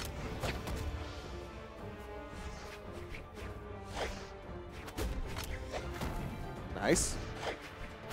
I like the weapon toss to bait out an action from Stingray, right? Like, it didn't do a lot damage-wise. It's like 2 damage, but it baits out an action, and that's what Sandstorm is able to punish with. Sandstorm with just a little bit of a lead here. Nice little string coming out from Stingray. Oh, 2 in-sigs coming out from Stingray and the side sig from Sandstorm. Neither one of them connecting. Either one would have led to the KO as well. The recovery not enough to KO off the top. Here's the scythe in hand. Weapon toss goes out. Nice. Strong D-Light using the active input of scythe to get that more force on that hit. Going to send in the same direction that you hit. No, but Sandstorm does disarm himself with a weapon toss. Wanted to take advantage. Needs a little bit of extra credit here to get that advantage and try to close out game number 2. Nice chase from Sandstorm. Oh, you saw the stars come out. Stingray running out of options, and Sandstorm knows it. Goes all the way back to main stage. Currently up 3 stocks to the 1 of Stingray. This is where that experience is going to come in that you talked about. He loses one game, and then look how he turns around, swaps over to the Mordex, so he adapts with his character pick. He adapts with his play style. The beginning of the game, he was sort of playing a lot like Stingray was to find that initiation. So he adapted with his play style. He adapted with the character pick. And look at what he's able to do. He's a full stock up. Stingray did turn around and find that first stock, but a full stock up. Sandstorm is looking good in the damage lead as well here. Yeah, that's real nice for Sandstorm. Stingray going for the strings, wanting to catch with the read of the downlight, but couldn't quite connect onto Sandstorm. Almost caught the landing of Stingray there, but has just enough movement to get over it. Again, Stingray is playing dangerously close to these dunks of Sandstorm. And you're seeing sort of different options coming out from Sandstorm here. The first signature was high, the second signature, no, the first signature was low, the next one was high, the next one was low. But in terms of signatures, Stingray hits the one that counts, gets that second stock, but he's so damaged. In comes the Scythe. You know he's worried about this.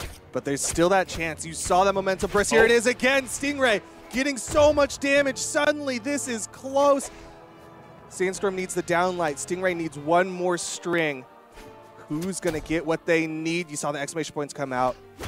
There it is, the weapon toss, and Sandstorm going to take game number 2. We're going to the final game in the tiebreaker between Sandstorm and Stingray, representing Northeast and MDVA.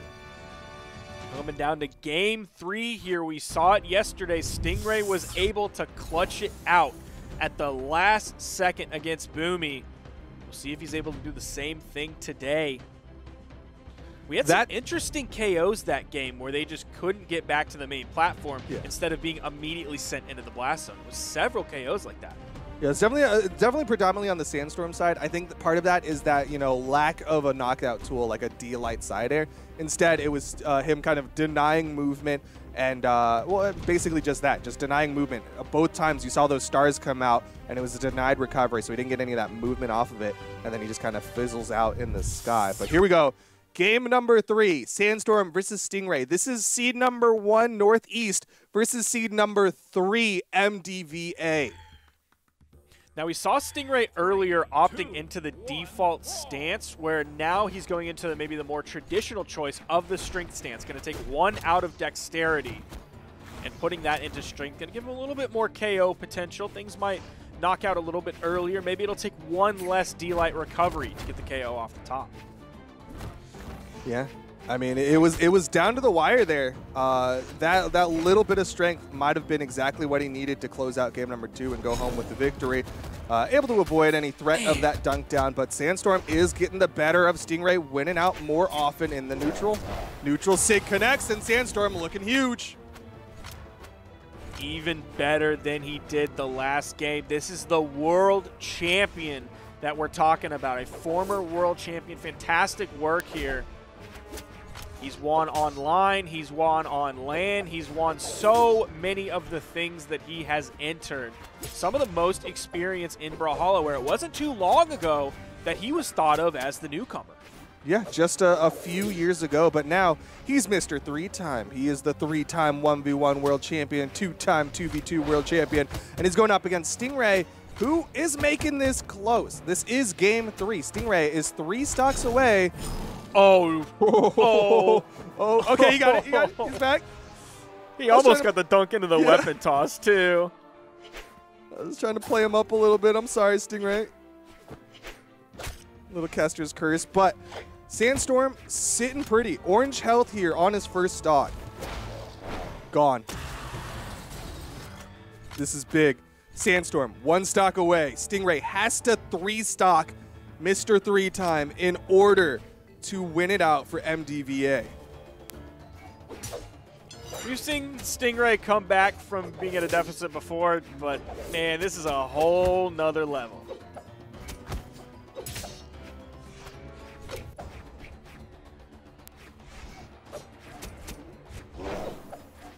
Avoids the N-Sig. D-Light recovery, not enough. Opted for just the straight D-Light recovery. Didn't want to try to risk the down air bounce for the extra damage and potential to drop the recovery. Man, these D-Lights. He wants them, but he just can't get them. Sandstorm not giving him the D-Lights. Oh my goodness. 3 stuck for Sandstorm, and the Northeast are going to go 4-0 for the weekend. Woo! That's a big win. It was looking like it was according to plan for MDVA. Yeah, they dropped the crew battle, but they've dropped every crew battle. Oh, they came back and had the clutch factor of Cody and Lil Capped and won the 2v2. Beautiful signature right there in that replay from Sandstorm. D-Light into the neutral air. Stingray backing up. He jumped in the air after that. It might be even more difficult because Team West is one of the highest seeded, not the highest seeded, but second highest seeded. And we got Boomie. Ooh, Boomie locking in with Cassidy. This is spicy. Oh, it is. This is unexpected. Yeah, that's interesting. We've been seeing Boomie almost purely on the Onyx all the way through the entire Pro Series so far. And I'm wondering if it's a slight adaptation to how things went before, but you know what? Whatever it might be, I'm really excited to see it because Boomie's opening up with a hammer, putting out a ton of neutral sigs, and really keeping Blaizzy on their feet as they're opening up to fight against Boomie in game number, well, I say game number 1. It's like section 1 of the crew battle. Chapter 1, paragraph 1 here. Well, it's because no matter what you do against Team Midwest, your goal is to defeat Boomie, maybe only taking 4 to 5 stocks of losses. That's what I feel. And it's proving so true right now as Boomie already is taking a stock off of Blaizzy. Which, by the way, Blaizzy here in the crew battle, they had Blaizzy playing in the 2v2 instead for Team West yesterday when they won. It was Blaizzy and Luna in the 2v2, and it worked really, really well. So they're switching it up today, having Blaizzy playing in the first crew battle slot. I got to imagine specifically to try and counter Boomie. They know that Team Midwest was going to be front loading with Boomie in the crew battle, and so Blaizzy being here has got to have been a choice by the team. Like, Blaizzy, we think you are the most capable of taking Boomie down without losing too many stocks. But no one expected Boomie to come in with Cassidy. What is this, 2019 BCX? Yeah, it is very interesting indeed compared to what we've been seeing. But Blaizzy showing that power right there with the D-Light down air recovery, that confirmed knocking off the top, even if the stock's 2-2. And I like what you said about the idea of doing like the counter aggression by putting in the best player that they think they have against Boomie into the crew battle first, because you're right, this is the strategy Midwest has been going through the entire time, and making the team of Zexis and Luna. I think what's interesting about Team West is that really when it comes to all 5 of their players, they have powerful 2v2 options depending on how they want to address. Yeah, they really can mix and match more than a lot of other teams can.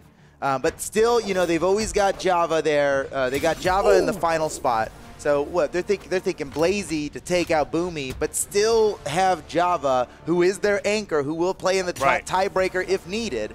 You know, they clearly trust him as the most powerful 1v1. Oh, what a weapon throw. I can't believe my Beautiful. eyes. Beautiful. It's a lead for Team West against Team Midwest. Wait a second. Wait a second.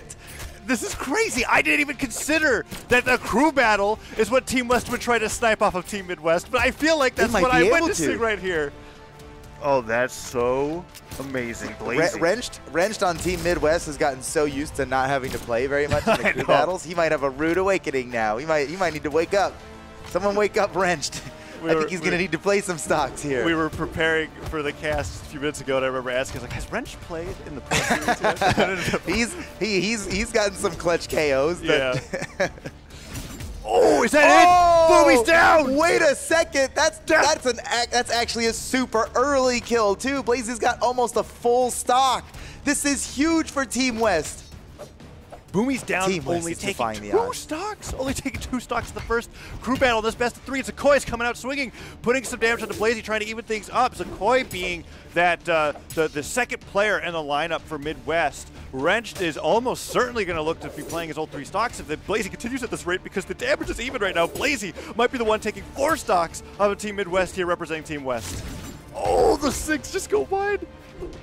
Oh, man. Zacoi might equalize in time. He's already taken too much damage, though. I mean, more damage than Blaizzy has. Wait a second. Blaizzy might take 5 stocks right now. One more hit. He got it. Oh, my God. Blaizzy is taking 5 stocks off of Team Midwest. Oh, man. Blaizzy with the lead and now tacking on more damage. No. 4 stocks. Whoa. 4 stocks. Yeah, well, I mean, you're bad just math. predicting. Bad math. You're just predicting the future here, okay? Because Blaizzy Hey, is going in right wait now. a second. Wait, save that voice clip, because maybe... Yes. Toast, get ready. We'll have 2 that photos of would've been myself cheering about it because, the stomp sider hits Blaizzy, but it bounces him.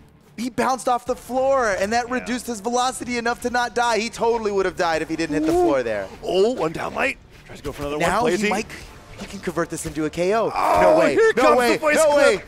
Oh, Zacoi stopped him before it got worse.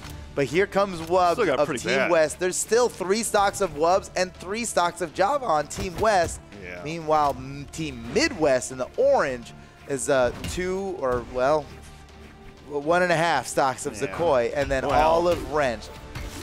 It's going to be up to Zacoi to really take the stock here before losing it, I think. Yeah, he can help his team big time here. He can equalize.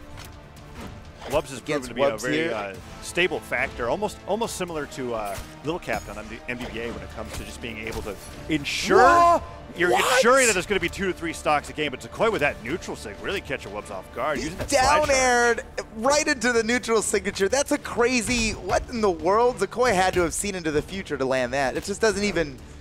It does not link together in any good way, unless your opponent just dodges right up into it. And, and he did, and somehow Zacoi knew. That's crazy. Some awesome sentinel tactics. Zacoi's doing a good job catching up, but Wubz takes the stock, keeps his team in the lead by 1 good stock right now. Wubz has the opportunity to give his team all the lead they need to come away with this victory. And how crazy would that be? I mean, Midwest has been flawless in the crew battles. Yeah. And we were talking about that earlier. I wasn't even considering taking the crew battle as an option for Team West. I was just kind of like, well, maybe they could do it in 2v2s. Maybe they'll get the 2v2, right? But we're seeing Wubz in a position right now where this is such a comfortable position. You don't even really need to win against your opponent in this position. You just have to get the damage enough. But Wubz doesn't care. Wubz is crazy. Wait a second, what's he gonna do? Yo, he went the neutral sig. Oh, he's so tricky with these sigs. He's so tricky with these sigs. He's not getting punished for him. He keep doing it. Yeah, and that's what I was saying. He's in a great position where really he doesn't even have to do that much more, so he can just have fun with it. And when you're having fun with it in a Brawlhalla Pro game, you can do things like this. He's got the axe. Axe is great for this. 1 side air, maybe even a neutral light in the right position. But Zacoi is not going to go down that easy. He's making it real tough for Wubz. And the beautiful neutral sig again. 2 KOs, 2 neutral signatures. Zacoi's been beautiful with that signature, and he used it in a way to where if the weapon throw was going to connect, he was going to perfectly dodge it and lead into the gravity cancel neutral sig. That got Wubz off the top. So now Zacoi is even up the stocks. Wubz has put out the signatures, but I mean, Zacoi is pretty aware now of those signatures. Okay, Wubz takes the stock, and here comes Wrench, the final player in the lineup here for Team Midwest. He's down a full stock. He has 3 to take out 4. Can he do it? Let's see. This will be a great opportunity for Wrench to really make his name in the crew battles. Because like we were talking about before, Wrench definitely no slouch of a player, but he's been in a position where he hasn't really had to put in the work. He's been enjoying it too. He's been loving it. He's been loving not having to put too much effort in. But now he's got to clutch it out for his team, and he knew that this would eventually come. You know, that's why he's the last person in the lineup. Right, Wubz. Ooh, nice shot. The sidelight gets that down air right afterwards, using the momentum. But Wrench, the good D-Light ground pound, takes Wubz out and hasn't lost a stock to it. So now it's going to be Wrench versus Java. He has completely equalized this. This is based, now it's just a straight up 1v1. Java versus Wrench. Who's going to win it for their team? They each have 5 players on their team. He wanted the double. He can still do it. He can still do it. He didn't need to. He slapped him off the side before he could touch it and get his jumps back. Wrench took the stock off of Java in like 20 seconds. Unbelievable. Foda, tell me a more terrifying sight than a Surrey who just landed a neutral sig on you and then falls without fast falling for like 3 seconds. Oh, yeah. It's It's a telltale sign. Everybody knows it. like no movement. They're It just brings staring. me joy. I enjoy. I love seeing it. But Java probably he freaked out on it apparently. What? Uh-oh. What? Oh, he went so close. Almost hit that meteor recovery strike. bounced He him off got the him edge. into the wall. Wrenched. Oh my gosh, wrenched. 2 It all makes stocks. sense. Unbelievable. Java tries to get the 3-piece on it. Wrench is psyching him out here. Look at this. Look at this. He's That's barely so moving. cool. Oh, and now here he comes. Holy love it. cow. Wrench. Yeah, lost the stock there. All right, Java. Can Java take 2 stocks off of Wrench with his 1? Especially after the performance that Wrench just did. We've seen crazier comebacks for sure, but Wrench Oh, that's the kind of play that'll do it, man. A wake-up gravity cancel down sig like that, Bodvar's sword, that's a major spike. You could tell that Java is willing to go the distance. Whoa! Dude, Wrench's side airs on the edge have been devastating. Whoa, Wrench! Oh my God, that was so good. I this love is that reminding me, neutral air into the down air on Katars. Yeah. That was so slick. What's this reminding you of, Tom? It's reminding me of why Wrench is so terrified off the ledge, right? This is yeah. why Wrench was the only Asuri for so long. Yeah, we almost forgot.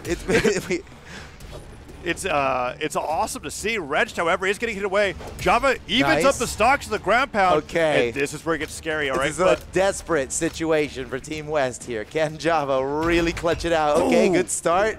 If He's Java's trying to got control these the weapon. awesome 4 PO. Whoa, recovery. What? Oh, he went for it. Oh my God, he Oh, went Wrench does a for it. touch. The recovery doesn't hit the sider, misses. Wrench gets the nail. Okay, Java He's can't touch dead. back. Oh, man. Java was 1 sider away from the coolest gimp ever.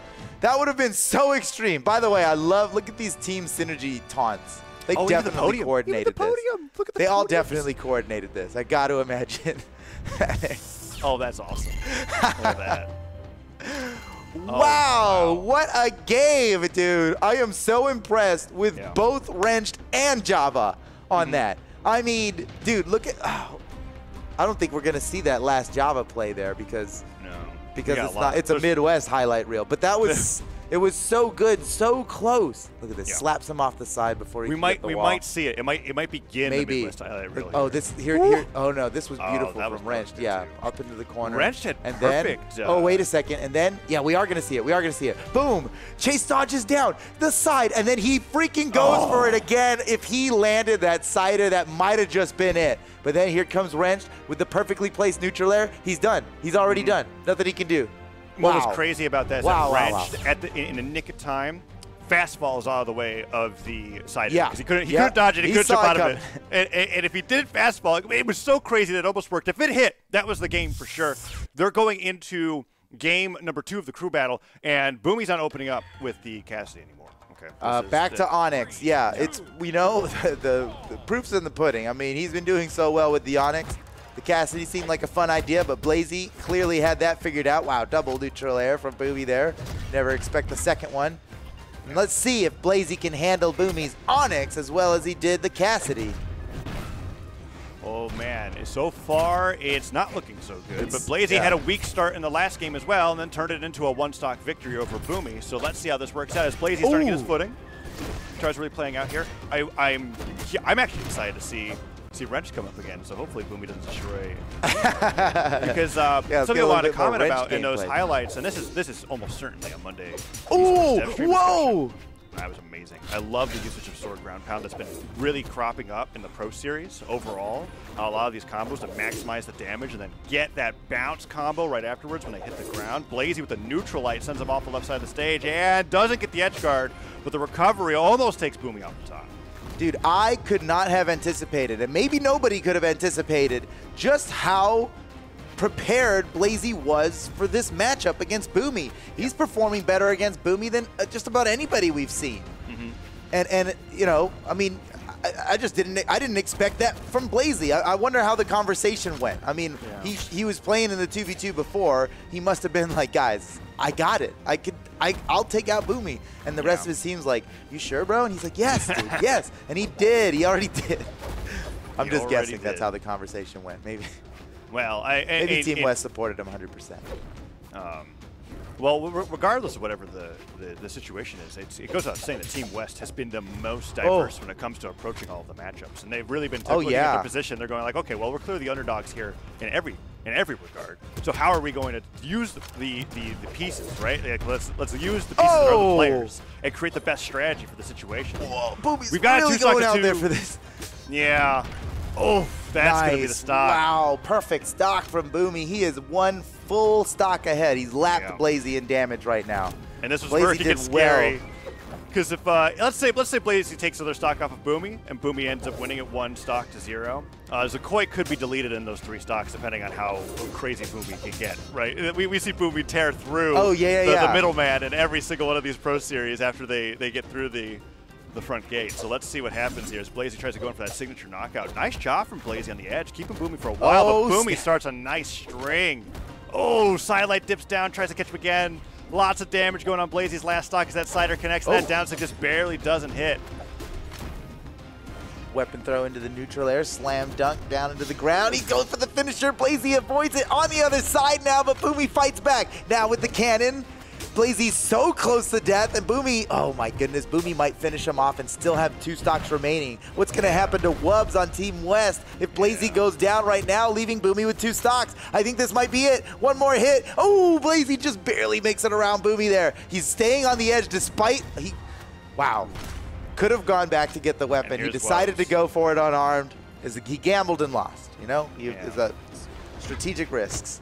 So and now here comes Wubz against Boomie with Boomie's got 2 stocks, man. We've seen Boomie take out. Look, his average in a crew battle has got to be somewhere between 4 and 5. And I'm a little surprised Wubz let off the gas there. He had the opportunity. He had Boomie in a checkmate position, but he just stayed on the stage. And Boomie got to get back up for free. Now who knows what Boomie's going to do with the rest of this stock? Oh my gosh! Well, Boomie knows what he's going to do with the rest of the stock. That was a little brutal. As you correctly stated, with Wubz coming in second, Boomie is now. Oh, he gets hit with the I think he barely. I thought he was barely going to survive. I know. Onyx is just tanky enough. It's close. Efficient though. You know. Yes. Think about it. He's just being really economical. Right. Right, it's like, well, this signature will only hit when I know for sure. Dude, where's what? Boomie? He slid backwards with his. That was so nice. Oh, my I love goodness. This. One more hit. He didn't even need it. Wubz was counting on landing that recovery. And Boomie dodged out of it, and that just took him out. Boomie goes up +1 now, taking 4 stocks from Team West. Maybe can make it 5. This is an awesome thing that Cannon can do, that Boomie just did, where when you use the Cannon down air has the grounded hitbox and the aerial hitbox, right? But if you use it at the edge, you'll get the aerial hitbox, so it blasts over the edge, and then you'll kind of like bounce across the ledge instead of getting the landing animation, so that you slide off and you can continue the string. And Boomie was able to do that to take Wubz' stock, and now he's had Wubz permanently on the right side, taking advantage of that Cannon down air on Demon Island. And Wubz might go down to 1 stock here, while Boomie's still on his last stock, and this is exactly what we were worried about, right? When we were watching Blaizzy go down, it's like, if Boomie manages to make this with a stock left, this could be really bad. Oh, but Wubz, he could do it. He could do it with only being a stock down. Let's see what happens here. Gets hit by the daylight. Nair, Wubz Boomie really is damaged. he is so set on taking another stock off of Wubz, but Wubz fires back. It's not enough. Boomie can still take another stock off of Wubz here. Oh, nope, he got it. Okay, all right. Huge. Now, That's this so is huge. This is good, but you think about the last game we just watched and how, at this point in time, Team West was pretty far ahead. Yeah. And still, Midwest came back and won it. Oh my goodness! And there's another stock. 2 stock lead for Team Midwest right now. Zacoi is just perfect with the neutral sticks on Sentinel. I love watching it happen. That's right, yeah. He's really landing it well. Oh, double neutral recovery. I mean, that's any guitar band loves to be able to see that connect. You're just absolutely reading your opponent. It's so impressive. I mean, that just doesn't. I try it so much. The recovery slipped. Oh, it's gone. Deleted. What? 3 stock lead for Team Midwest right now. Look at what Java's got to run into now. Java's the only player remaining in the lineup for the crew battle on Team West. Midwest here, Wrench is going back to sleep. He's not even at his computer anymore, probably. Yeah. Oh my God! Zacoi! Edge guard! Oh, Java Gets him with the side stick anyways. Zacoi goes all the way, slides off. Oh! Wait. Nice that was play, awesome. Java. That was a good one. Way to make the best out of a crappy situation. I mean, Java was getting his teeth kicked in by Zacoi, but at the very end, Remmy canceled down stick. I'm going to hit by the side stick. Zacoi falling off the ledge. He's so good at that neutral signature. And he's doing it in a way that you said, like, whether it's off of like neutral light or down air or down light, Zacoi chases where his opponent's going, and he ends the stock with a neutral stick, and he only hits it when he knows it's going to take him off the top. And even on a stage like Demon Island, whoa! Java baited him! What the my God, Zacoi, no way! He's gotten so much mileage off that neutral sig, and you'd think that means that he's just getting KOs with it, but no, he's saving his own life with it. I can't believe it. He should have been dead. That was a checkmate. Java had it all figured out. Java's good. Oh my gosh.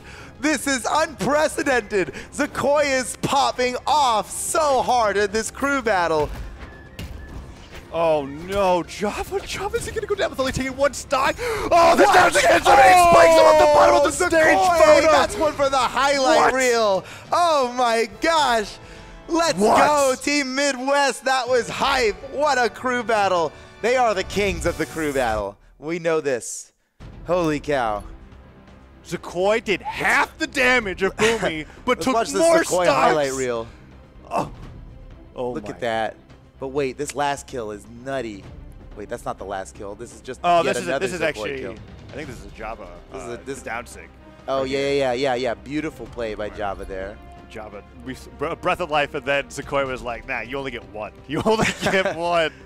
Okay, all right. Wait. Okay, not this one. This one cool, though. That's the big save right there. Oh, glad we got that. Look at that. We're not just highlighting KOs. We're getting everything here. Dodge is gone. This is just certainly perfect. He forced the dodge out there. He came in when it was needed. And that's the thing, put the pressure on. Oh, this is it. We need to slow it. Gravity cancel. So he oh my gosh. Zacoi.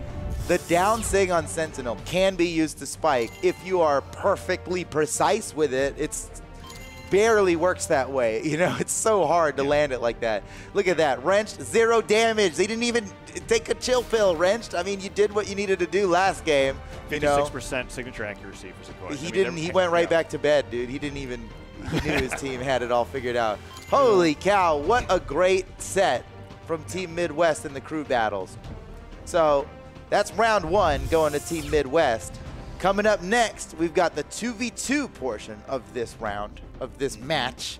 And it's going to be for Team Midwest, Tiffany and Phazon, who we've seen perform very well already, versus Zexis and Luna. Now, Team West 2v2 team yesterday was brutal with Blaizzy and Luna, but they made the switch specifically to fight Team Midwest and swapped Zexis with Blaizzy. So now Zexis is in the 2v2 battle. How will they fare against Tiffany and Phazon?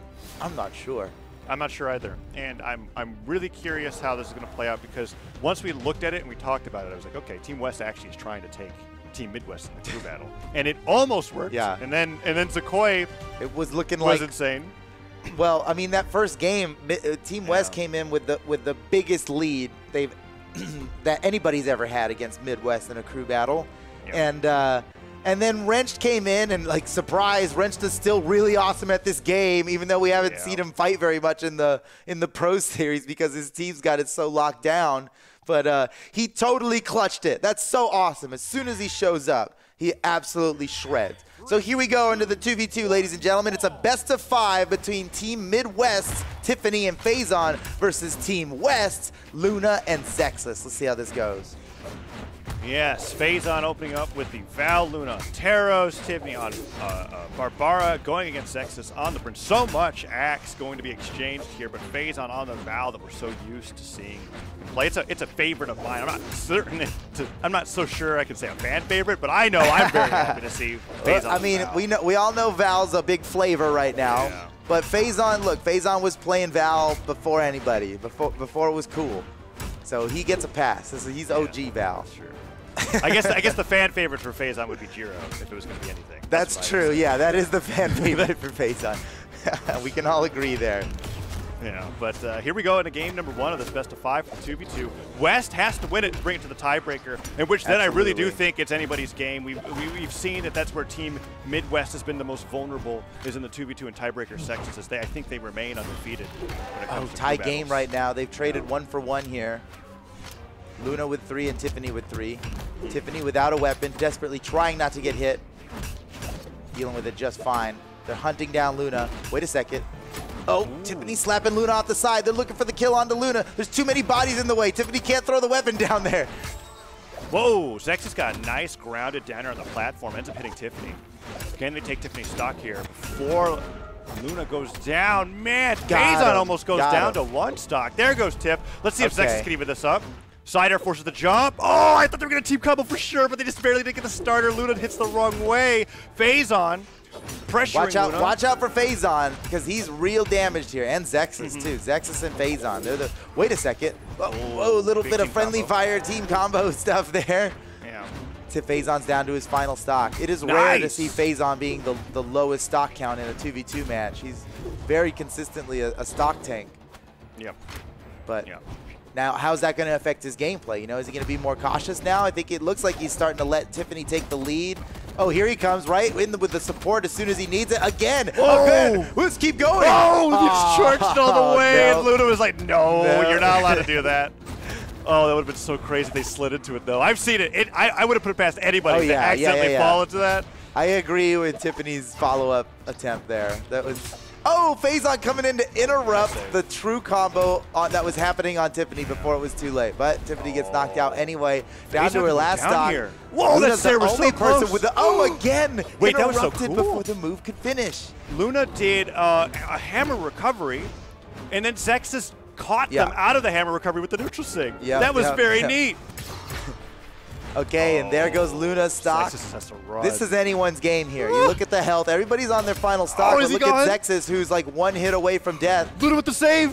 Down Luna relieving the pressure off of Zexis when he needed it most, but it's not enough. Zexis goes down. It's all up to Luna. This is a winnable fight for Luna. Look at Phazon's health. He's like 1 hit. Luna comes. That's a good way to start it. If that was on Phazon, he'd be dead. Tiffany had a little bit more health to work with. You only get 1 of those in a 1v2. Yeah. But he gets another one. There's Luna. Oh my gosh. That was awesome. Team West, I'm being convinced. I think they have the best team for 2v2s out of all these lineups after I'm seeing how many times they've changed them up and how many times they've been so successful. And this isn't the good. I mean, they just got their first win yesterday, right? But that wasn't the first time that they've gotten to a tiebreaker either. Team West has been really succeeding in this regard, and they take game 1 against Team Midwest with an amazing 1v2 comeback from Luna. One thing's for sure is Team West certainly has the most versatile group of players that can manage themselves in a lot of different situations for a lot of different reasons based on who their opponents are. And we can see it in how they swap up their team so majorly every single round. All right, let's go. Game 2. Look, that's a best of 5. That's just game 1. Don't get too excited yet. That's true. Anything can happen. Well, get really excited, actually. Never mind. Get so excited. What? Oh, we can get super really excited when Team West brings us to a 2-0 lead at this rate, because so far they started off pretty strong. But Tiffany and Phazon are fighting back pretty well. They get the silent nair into Luna. Phazon trying to follow up with a nair on the gauntlet. Zexis what a punish from Tiffany. Tiff. Oh my goodness. Great job from All Zexis did was get a good hit, and he took so much damage from that because Tiffany and Phazon were so ready to help each other out. That was such a great save. And then the save turned into a whole follow-up team combo. Whoa! First big side sig from Luna. Oh, and the stop side air. The weapon throws, double weapon throws, forcing it high. The side air just barely doesn't hit Phazon as Phazon only. I mean, when we see the sweat beads, they know they got nothing left. You just have to shimmy in the air. Phazon really had to bob and weave his way through. He gets the knockout, and he still survives. Luna, how do you manage to make this work? That's I don't understand. It was a tactical team attack to send him out there so he can go get the kill. Talk about an alley-oop. Luna is so damaged with 3 stocks. I mean, you breathe a little too hard on Luna, he's going to die. Oh, and Zexis saves Luna from a true combo finish.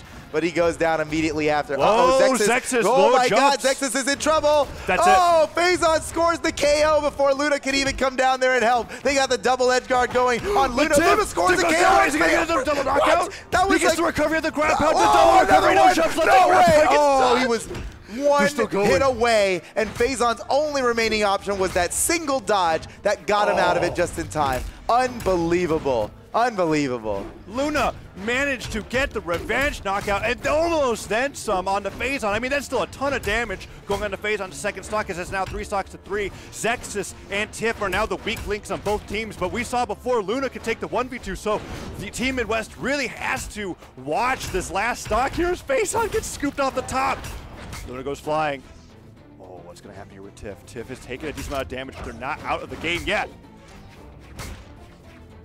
Oh man, Phazon gets a nice side out to Zexis. Zexis is trying to make it back. Luna goes down. Zexis in the 1v2. Oh, Zexis has got to be careful. Can he survive this edge guard? Ah, no, checkmate position there. Phazon executed perfectly, and now it's all up to Luna once again. Uh-oh, team combo time. Oh no, Tiffany dropped it. That should have been a spear downlight, I think. Yeah. Still decent damage on the Luna. This isn't quite the same situation as before, where we saw Luna just basically use any signature that they Here we go. We get to try again. Yeah, yeah. Ah. Well, they're still doing good. I mean, in the end, it's just rough. Unless, if Luna brings it back now, they're going to really regret dropping that combo. Because it's possible. You cannot count Luna out yet. Oh, wait, that's a really good. That's a really good send. Wait a second. It's not over. Wait a second. It's not over. Exhausted recovery. He used the exhausted recovery. A jump would have been enough. The exhausted recovery was just barely not enough.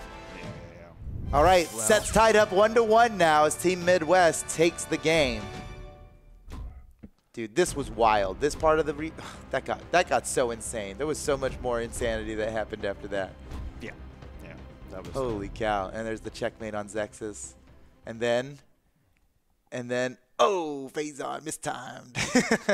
Team Midwest did a very good job capitalizing on splitting up Team West that game. Zexis went down almost purely in moments where Luna was either recovering or just lost their stock.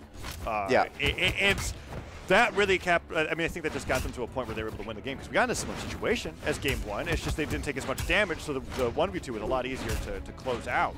Let's see if Luna can keep Zexis from getting knocked off the side of the stage in those moments as we get into game number 3 now that the set's tied up. Oh, that ground pound was so close.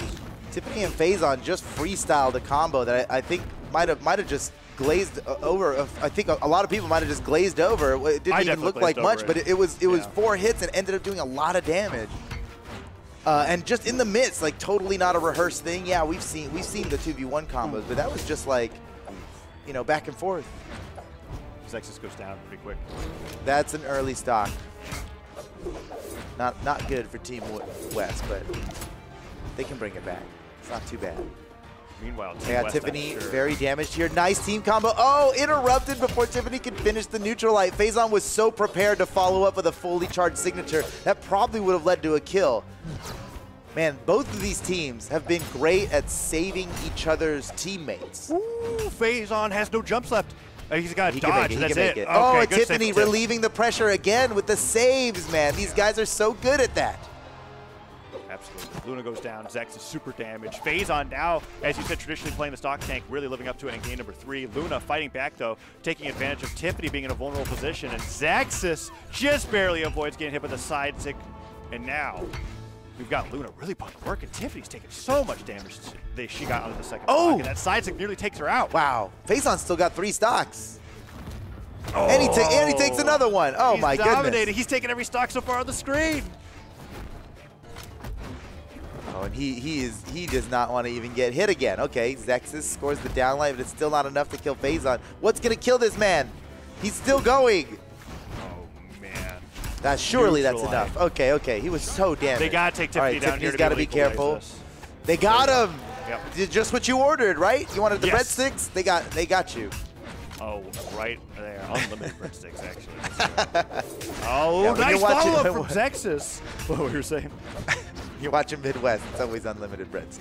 Yes, it is. Oh, man. And, okay, Phazon really got damaged Oh, nice job with the sider there, too. Phazon was doing so well in that first stock, but if they're taking this much damage, oh, but the improvised team combos that you were talking about, Phazon ready to hit the recovery off of Tiffany right away, putting Luna into deep amounts of damage, and Zexis is almost on the verge of losing that last stock to a ground pound from Phazon. Phazon really uses every single movement ability to really chase after Zexis. They're in sweat Keep your eye on Zexis but here. They're aggressive. I think Zexis' next few moves are going to make or break this game for Team West. He is so close to death on his final stock. Uh-oh, he's alone with the two of them. Oh, be careful, Zexis. Oh, my God. Oh, okay. Nice. Avoided it. Luna's back. This is the first last stock situation for all members that we've had in this 2v2 so far. Oh, yeah. They've all ended earlier than this. Or one of them would get. Oh, that's a kill. But then Zexis goes down. Phazon went to save Tiffany. It was so good, but Luna caught the save and killed her anyway. And now it's up to Phazon to fight Luna. This is a pretty close game. This could go either way. Luna's got a bit of a damage lead, but Phazon has got so much 1v1 stats. I mean, statistically, I think this should go Phazon's way, but obviously we've seen Luna compete in 1v1 so much to so much success. This really could go either way. Phazon getting into the red. Luna's got that clutch factor when it comes to these 2v2 scenarios. We've seen it. This is just a 1v1. But the delayed recovery from Phazon. One more of those might just do it. Luna's going for the classic Taros play. Classic Taros play right there. Phazon's not falling for it. And now Luna's got weapon control. Oh, not enough, but getting really close now. Luna wants to finish this. Maintaining weapon control. What's it going to be for Luna, the finisher? Oh, Luna clutching it out once again for Team West. Now up in the set, 2-1. Team West only needs to score one more victory in the 2v2 to push this match to a tiebreaker. And a tiebreaker would be pretty spicy. It would be Boomie versus Java, which we did not get to see in the crew battles because they're positioned on opposite ends of their lineups. Right. And that's a matchup that I've been excited to see. Oh, that'd be real spicy, dude. That'd be a real spicy match. Because when Java really claimed the title of Kingslayer, Boomie was the one he did not slay, right? So right, exactly. It's still an unconquered realm for Java. Yeah. But we have to get that far. It's 2-1. We're going let's into not game get ahead of 4. ourselves, guys. Let's not get ahead of ourselves. Yeah, but Zexis really did a great job adapting in game number 3 to the point where they were able to get that. They were able to get that 2v2 scenario where everybody was on one stock left, and they just managed to pull it out. Luna in the 1v1 against Phazon. We were talking about all that 1v1 prowess that Phazon has. Luna is just a different player when it comes to these 2v2 matches, and now we've got a 2-1 game points. Let's see if Team West can bring it to the tiebreaker as we're going to game number 4. Wow. So what's at stake here is that if Team West wins just one more, if they win this game right now, we're going to a tiebreaker. They win the 2v2 round. But Team Midwest in orange has to win twice in a row. What a good combo! Oh man, Zexis interrupted it. A good, not a moment too soon either, because that could have got nasty. It looked like a 0 to death kind of combo they were setting up for. All right. Oh man, Neutralite hits on the tip. Down to the hit. Zexis almost gets it. Zexis has been going for the greedier punishes off the sidelight. He's been getting a lot of them often. Sidelight Nair is always confirmed. Sidelight side air much harder to hit, but you feel a lot better when it does connect. That time it misses and Phazon getting that D-Light recovery onto Zexis. Almost takes the first stock of the game, but no, Luna surprisingly being the first one to go down, and Zexis the alley-oop from Tiffany. Beautiful alley-oop. That's a pretty big lead for Team Midwest. Look at Tiffany's health. This could extend quite nicely. Unless, ooh man, unless Zexis lands that side signature. That'll do it. Oh man, they're just wow, Tiffany actually disengaged out of that downlight side air, which is a guaranteed true combo because he was so afraid of getting knocked away. We've seen it happen. Oh man. Whoa, no, Tiffany goes down. Great job. Okay, Tiffany and Phazon of Team Midwest both down to their second stock now. It's a tie game. The tie game, Luna and Zexis both have the axe, so that while their team combos have a little bit less flexibility, they're a little bit more comfortable with these punishes here. So we're going to see a ton of sidelight nairs coming out from Luna. These anti-air downlights are amazing. Zexis picks up the punish every time Luna gets hit. We see Zexis dash it with a sidelight. Yeah. Perfectly placed. What a handoff. That was more than an alley-oop. That was like that was like a lateral There's some kind of football analogy to land that one. That was crazy. Into a stomp? It slid there perfectly into a stomp. It worked so well. Luna now down to his final stock.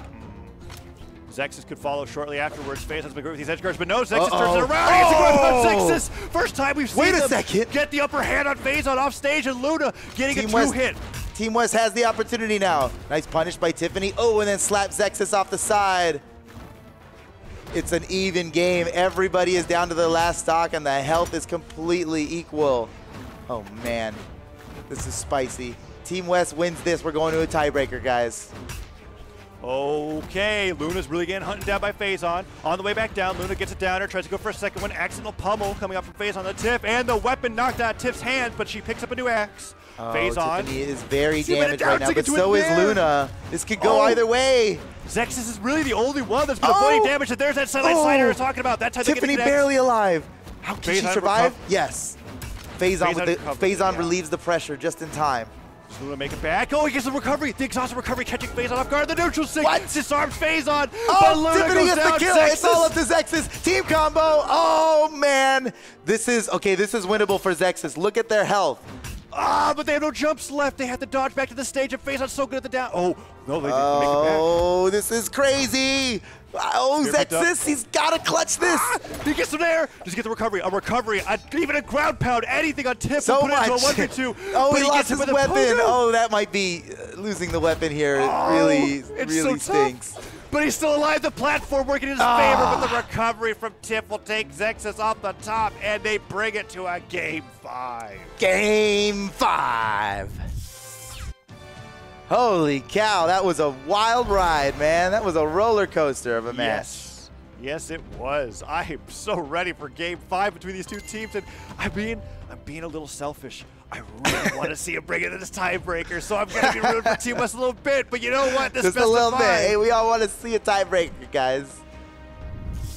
It would be very what's the word, relieving for Team Midwest to take this 2v2, because this would put Team West in a situation where they could end the weekend total on day 4 2-2, right, with their match lineup, which would be amazing for them. And I think that would tie, because Team Midwest only won the 2 in a row from last weekend. They're down a game, so it would tie Team Midwest and West with this matchup right here.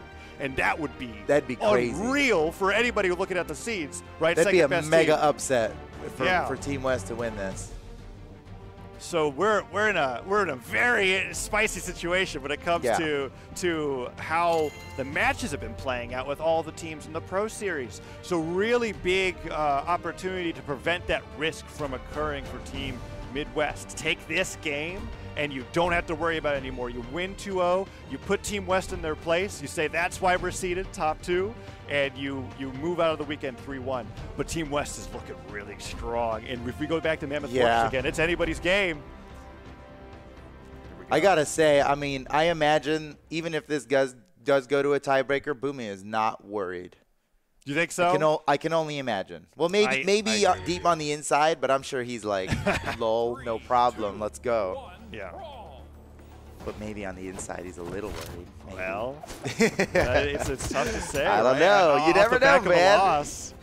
It gets a little harder every time. Meanwhile, Team West, like you said, this is momentum against loss of momentum here between these two teams. Yeah, good point. So anything's possible. We're going to game number 5, and Luna opened up strong with that Nair. Tiff taking a ton of damage. Zexis gets some recovery stuff, but not enough damage on them yet to really worry on Mammoth Fortress. And Luna and Zexis are really trying to take center stage here away from Team Midwest. And it's working. Zexis getting the hits in. The weapon throws from Luna are interrupting the attacks that are hitting Zexis. Nice but that alley-oop almost punish took for Zexis punish out. right there. Okay, Luna's taking a lot of damage. Maybe they could score a good finish on Luna, but Luna always extends that stock so well. Look at that. He gave up the true combo again to bail out knowing that there was a punish coming. That's smart play. Ah, but no punish from Luna off of the D-Light recovery from Phazon. Luna trying to get the downlight on the jump up, but Phazon gets the downlight down air, the side air. It's not enough. Luna can make it back. Makes it back. But Zexis takes tricky using that exhausted recovery at the end. Okay. Yeah, Luna's been crazy about that exhausted recovery. Wait, what? Zexis, no! Oh, no! Oh, my. Okay. Great for Team Midwest.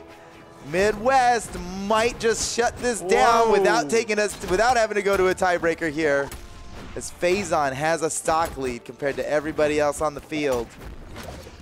Let's see what Phazon does with this lead. Wow, that's not bad. Pretty good start. Whoa, but then he gets slapped off the side. Luna with the KO. And now Tiffany may be in trouble. Let's see. Luna got a nice down air, side air on Tiffany, but Zexis took a ton of damage from Phazon before Phazon going down to that second stock. Zexis I saw Zexis and Luna are both favoring a lot of these axe downlights to preemptively hit Phazon or Tiff for jumping up in neutral, and Phazon's been adapting really well to just waiting for the downlight to come out and then hitting with like a Val neutral sig right afterwards. And now they've got so much damage on Zexis that they just go down, and now Luna in a 1v2 temporarily brings out the neutral sig off the edge, trying to take a cheeky stock, but they just can't find it, and Team Midwest has secured the lead. This is a pretty significant lead for Team Midwest as well. I mean, Phazon's like so healthy right now. Maybe West's best option is just focus down Tiffany and try to win the 1v2 on Phazon. Yeah, but how well can that work when Zexis has about the same amount of health as Tiffany as well? That's true. The strategy goes both ways, right? And it's just going to be up to who outplays the other. Oh, man, that save from Tiffany stopped Phazon from being hit. That was so good. And Tiffany's been doing that all day. Oh, dodged. Grab caught almost comes through. Double side. That sider just pierces straight through Zexis and also hits Luna. Luna goes down. Zexis has to run for his life. We need some support from Luna. Is that it? Oh, he's still alive, but just barely. Luna relieving the pressure off of Zexis. Did Zexis get the return knockout? He thought about following that up, but then he decided against it. Okay, this is winnable. This is looking rough, dude. Zexis has got to be so careful, and he really is. You can see, nice alley-oop. That was beautiful. The recovery on Phazon. Zexis avoiding all possible hits from Tiff. Just can't get hit again. If he doesn't get hit one more time, they might win this. Tiffany goes down. It's a 1v2. Oh my God, they might be able to do this. They could do it. They could bring it to a tiebreaker. Luna hits the recovery, just allowing Zexis to come back. But Phazon fighting back, uses the dodge. No dodge for 3 seconds. The recovery doesn't hit Zexis. Zexis just runs for his life. Luna tries to go for the nair. Zexis should play back and oh no! That was the follow-up. Okay, all right. It's not too bad. One missed opportunity doesn't mean they lose the game or anything. Phazon's looking really healthy, though, against these two. And even though it's a 1v2, I think maybe the advantage is actually in Phazon's favor. Okay, they have 4 minutes to hit them with 57 weapon throws and then a side. That's what I'm calling. Hey, whatever it takes. No, that's the kill. It's a 1v1. Phazon might clutch it out for Team Midwest, or will Luna bring us to a tiebreaker? Oh man, the tension is real. Oh, Luna just actually attacked the wrong way. Are the nerves getting to him? The sider hit. Okay, recovery hits. He's one sidelight nair, stomp sidelight. They'll bring Phazon into enough damage to where he'll be able to get the kill with the dealer recovery. Phazon clutched it out, and Team Midwest wins the match. No need for a tiebreaker here, folks. They clutched it out in Game 5. Wow, it couldn't have been closer than that. Unbelievable. And Phazon with the greatest game he's had all weekend. He took all 6 stocks on that one, man. 800 damage. Oh my goodness. What a 2v2 coming out from these two teams. I'm absolutely thrilled with how that played out. If it went to a tiebreaker, so be it. It didn't though. And that 1v2 at the very end, Phazon getting the revenge on Luna. Luna had taken a 1v2 and a 1v1 against Phazon to get those 2 wins for Team West. And at the very end, Phazon was able 100 on any given character. But still, that is a little bit surprising. Now we're coming in. We got this Sentinel against the Lin Fei. megD versus Pier. And already starting off megD with both weapon controls, wants the Katars, and is already building up a decent amount of damage onto Pier. Again, denying weapons, wants to prime Katars. So this is megD very clearly saying, I want to play with Katars. Pier on the other side would like to play with any weapon. The weapon spawns have not been in his favor. There you see megD covering kind of low and covering high. Started off with the D-Sig and then with the neutral signature reaching into the air, hoping that Pier would recover high. megD definitely getting the better of the damage race so far. Pier does have a cannon in hand. We could see some strings, but that won't be an option as megD is going to pick up the first KO and again have weapon control. It's been 45 seconds, and Pier has basically not gotten to play Brawlhalla just yet. Like, he had the cannon for a hot minute, but even then, didn't really get to do much, was thrown off stage basically immediately. Now he's got the guitars in hand. He's getting some damage built up onto megD, but man, megD is in control. That's going to be a punish there. Sidelight into the neutral light. No major signature punish yet. I guess didn't want to send Pier too far. It definitely wouldn't have led to the kill, so he just wanted to keep Pier on stage so he can continue string potential. megD going to take another one off of Pier, and weapon denial and control. Pier really needs to get this stock. Otherwise, megD is almost guaranteed to go plus in this. Yeah, 3-stock potential is definitely real here. The only real major KO potential that we've seen from Pier has been those double instincts, which haven't worked, and he's gotten punished for. Oh. That's going to be a taunt. Is he having connection issues? Not sure. Or if it was just a bait, he does get the turnaround side air as megD does overextend just a little bit. Could have been a misinput as well. Yeah, an interesting flag emo. I don't actually know what Pier plays with, but usually when you see someone do it as a misinput, it's because they're controller players and they accidentally tap that right stick. You can actually unbound that, so you never run into that issue. Yeah, but you don't want to unbind taunting. You want to have that as an option, as the moral victory there. Oh, yeah. Sometimes you got to get into the head, but right now megD is in the head of Pier as megD takes Pier out of this one. It is currently 8 stocks left on Team Canada versus the 6 of Team South. We have double Sentinels here. It's been a hot minute since we had 2 Sentinels on screen. I don't know what they're going for here. I don't know if this is HardyMJ's answer to the way that megD has been playing a lot during the Pro Series, of being very slow, very punish heavy, very waiting for their opponent to attack, but Hardy's going to open it up real nice. Yeah, I do think that was a little bit of a response to megD. Like, characteristically, I know there's a lot of people in Twitch and Twitter that have been saying some things about the way megD likes to play a punish game, you know, likes to make the opponent try to move forward, and HardyMJ is like, all right, I'll wait for the prime opportunity and then blow up big. The damage is about even here. Hardy's taking a little bit more, but both of these players still in yellow. Hardy wants the guitars. Disarm himself there. Spawn comes in time and in a good spot for him to grab the guitars. Hardy perfectly fine sitting on this edge. If Hardy takes down megD without taking too much damage, this is going to be really good for Team South. And what a change in pace, right? Pier was playing a little bit more of a traditional Brawlhalla playstyle, a little bit more aggressive. HardyMJ hitting the brakes hard, really brake-checked Team Canada. Now, you did call him HardyMJ, but he is anything but a machine gun right now. Very slow. He's basically a Civil War musket, where in between each hit, he has to pour in the powder, put in the wad, and then the ball. Yo, but at least this musket has some rifling on that barrel, because he's pretty accurate with his shots so far, getting some good damage built up onto megD. That's going to be the stock. And Hardy didn't take too terribly much damage, considering megD had 2 stocks to start that off. And he's going to have Crockie coming in, which if you look at PR, HardyMJ, PR 12 versus Crockie 23. So Crockie is almost double the PR of HardyMJ. There's certainly an option for a 3-stock here to keep this one and take one away from Crockie, leaving this team in a very good spot. Yeah, this is HardyMJ's opportunity to leave with a good lead for Team South. Again, Team South has only won once in the crew battles, which would be their biggest hope right now. Crockie, though, has the axe in hand, can hit some big swinging attacks if he needs to. Oh, a little bit of a misstep there. Misinput on that. Likely wanted a recovery. Now again, you're seeing HardyMJ playing very slowly, continuing what he was doing against megD over to Crockie. You'll see him dash in, throw out an in-light, and then dash back. He's using that in-light because it throws out more active frames. It's still a relatively safe move. Oh my gosh! Crockie was like, dude, I'm tired of this. I'm going to throw out this D-Sig that lasts 45 years and covers everything around me. He's like, you know what? You keep spot dodging perfectly. Why don't I just put out too many active frames for you to spot dodge? Crockie does get the stock, but HardyMJ has that real possibility of getting this stock off of Crockie. He straight up said, dodge this from the Matrix. and threw out his spiraling blender of death with the down signature.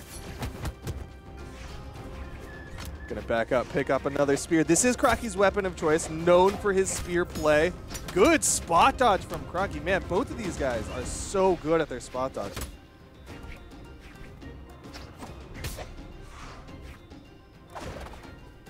Okay.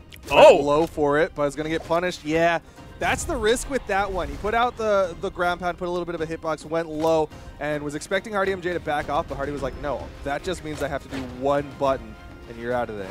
I was almost a little bit confused by that because I saw him go in with the ground pound like he didn't have any movement options and he was just going to die and respawn as quickly as possible. But he definitely did have movement options. I thought he was just straight up throwing that stock away. But he had bigger things in mind. The Canadian mind games from Crockie. Ooh, the chase down. Nice recovery as he saw Crockie go high off that one. Still, Crockie is getting the better in the damage department.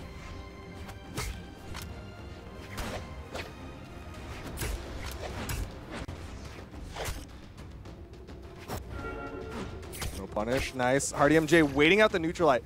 So Crockie threw out the neutral sig, you know, going to have a lot more recovery frames on the tail end of that one, and then immediately threw out the neutral light to try to cover the punish. Hardy was ready for that, waited out both, and then came in. He's a classic Crockie weapon toss. No nair follow-up. He just wanted to pick his weapon back up and then sort of reset into this footsie game that they're playing. Oh! That's a scary spot, but Crockie wins out with the recovery. Hammer nair from HardyMJ and the side sig to punish the spot dodge. HardyMJ feeling real good right now. I think Hardy will be happy to get past Crockie if he does, likely. I don't know if Ethan is going to play quite the same way. Yeah, it's definitely you're going to see very drastic pacing changes with this Team South comp, right? You've got Pier, pretty standard play style. You've got Hardy, who's going to really hit the brakes, and then you go back to Ethan, who's going to be a little bit faster, coming in with that high movement speed Hattori, as well as the fact that Ethan just likes to play a little bit more aggressive.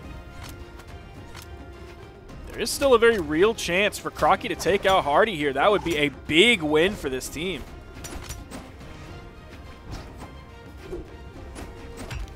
Neutral light to punish. Gonna try to chase forward on that one.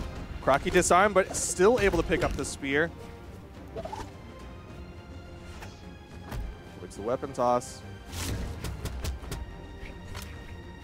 Now has the axe in hand. Hardy over on the wall, taking his time to get back, using everything. Crockie was ready to back up and just wait for it, and Hardy immediately just blew everything. Saw the sweat beads come out. Even his dodge was gone, so Crockie got the free landing punish and is controlling the weapons here. Crockie playing this last stock very well. Yeah, Crockie knows that this will set up either team for their final players. Oh, just off the mark. That is unjumpable, but it is still dodgeable.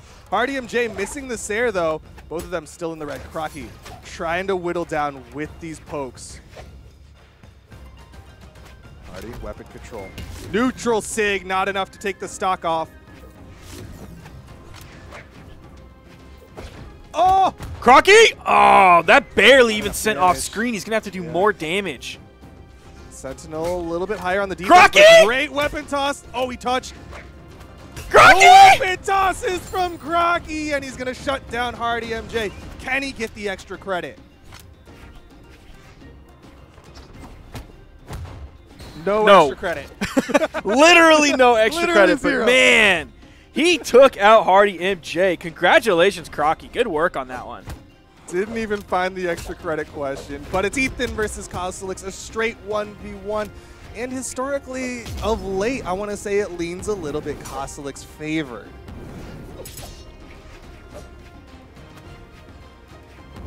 The damage so far is in favor of Cosolix. Back-to-back neutral lights that did turn Cosolix yellow, and a side air, a little bit deeper into yellow on that one. Another side air. Ethan doing a great job so far. Shoot, maybe just stay unarmed. It was great. I mean, it works really well against Lance. Lance has a lot of like larger hitboxes, right? Longer range. Ooh, but a nice recovery from Cosolix. Continuing to deny. Cosolix, if you want to talk about weapon priming, Cosolix is the guy who weapon primes the most. Nice spot dodge to get through it. Unfortunately, he still doesn't have a weapon, so his punishes, while numerous, aren't necessarily the most fruitful. But yeah, stacked up options can be really, really good against Lance, but Cosolix going to find the side air. Ethan going down to the second stock. Cosolix not even really in that kill percent. This is going to be tough for Ethan.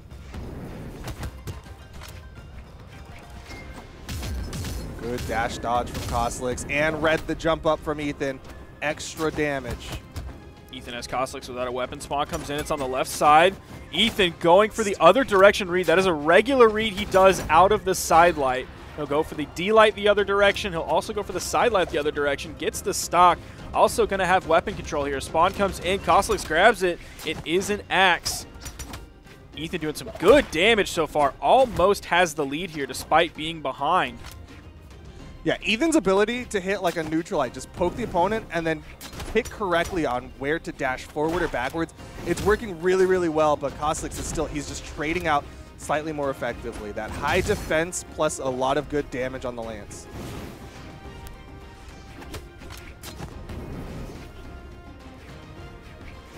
A lot of dashes coming out between these two characters. Oh. That's primarily the noise you hear. He didn't have the reactions. Good dodge through from Cosolix. Ethan, he had the dodge, right? Like he hit the side light and waited, and then he just didn't react in time. Big neutral sig will launch Ethan. Disarmed. Cosolix not able to get back to his Lance in time, but he still has a pretty solid axe. Yeah, big side air, and he's going to get weapon control.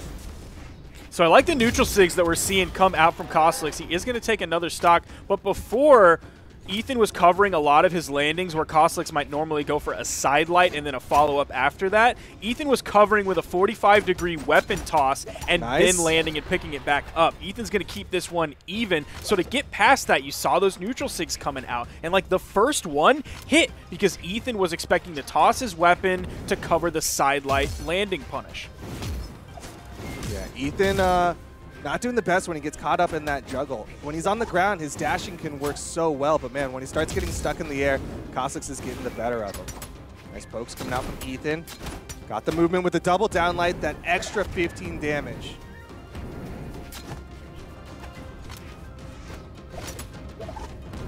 Oh, this is close. This is going to be down to the final stocks here.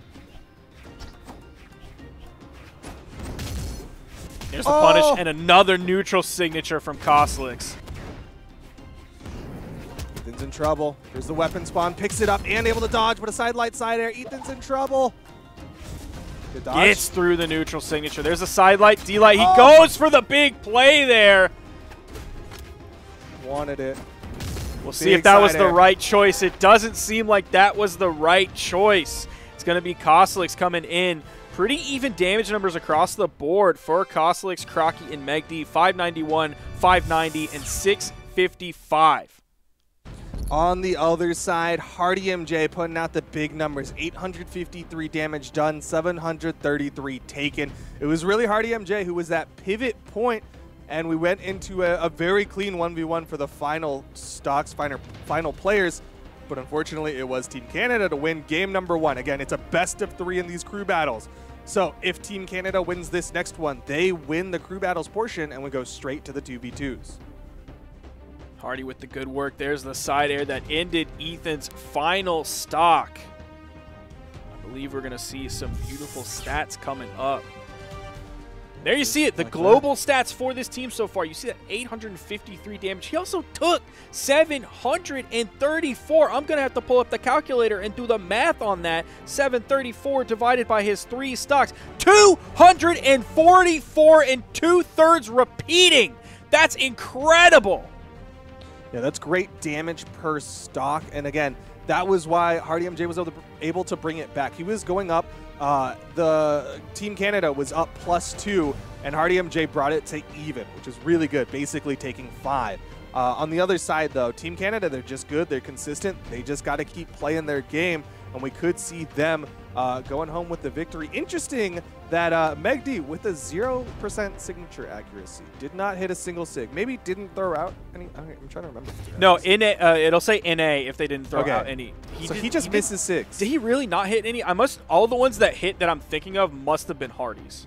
Okay, yeah. I mean, Hardy was hitting sigs, right? Hit the side sig on a Crockie, hit a couple neutral sigs as well. So that was definitely a lot of HardyMJ's signatures that you were seeing hit. Cosolix also came out with a 50%, and we saw several of those.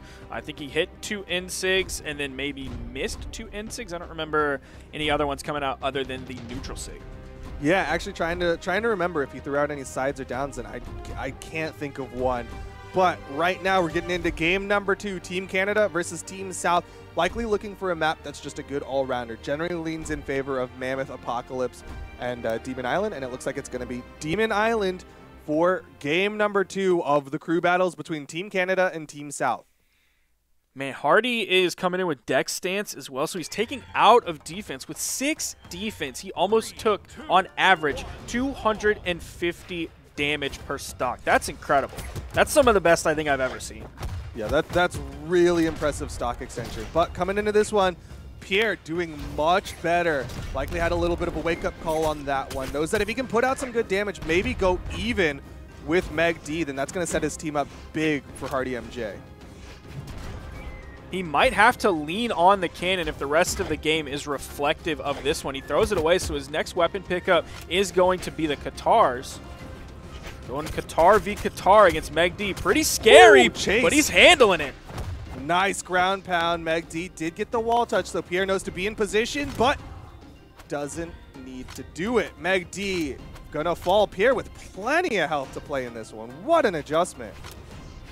Now, I saw that D-Light come out, and that was away from the wall, which the only place megD could have recovered to, if there was even enough recovery options, would have been to the wall, and he would have had to blow everything. Of course, megD couldn't make it to the wall, but that D-Light going away from the wall, if megD had like one more option, that D-Light would not have been the answer. That wouldn't have led to the kill. He had to do that towards the wall. I'm going to chalk that up to a misinput, though. Yeah, I'm trying to understand if it maybe was a misinput or maybe it was just a I need to make sure megD doesn't touch me so we can't That also get that could be dodge. an option as well. D-Light in there though. Pier gonna take another one. What a reversal. Pier looking so strong against megD. That neutral sig he picks up with the cannon, that must have been at max range too. Yeah, that was hitting the peak of that cannon.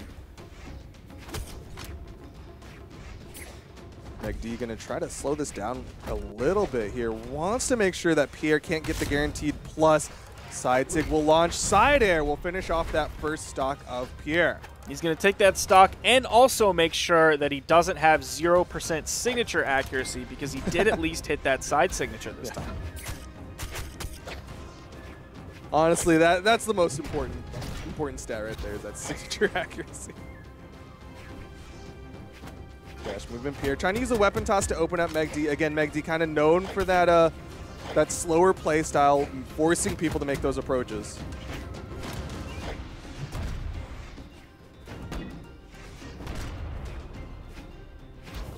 Pier continuing to hold a nice lead here as megD dodges through that neutral signature.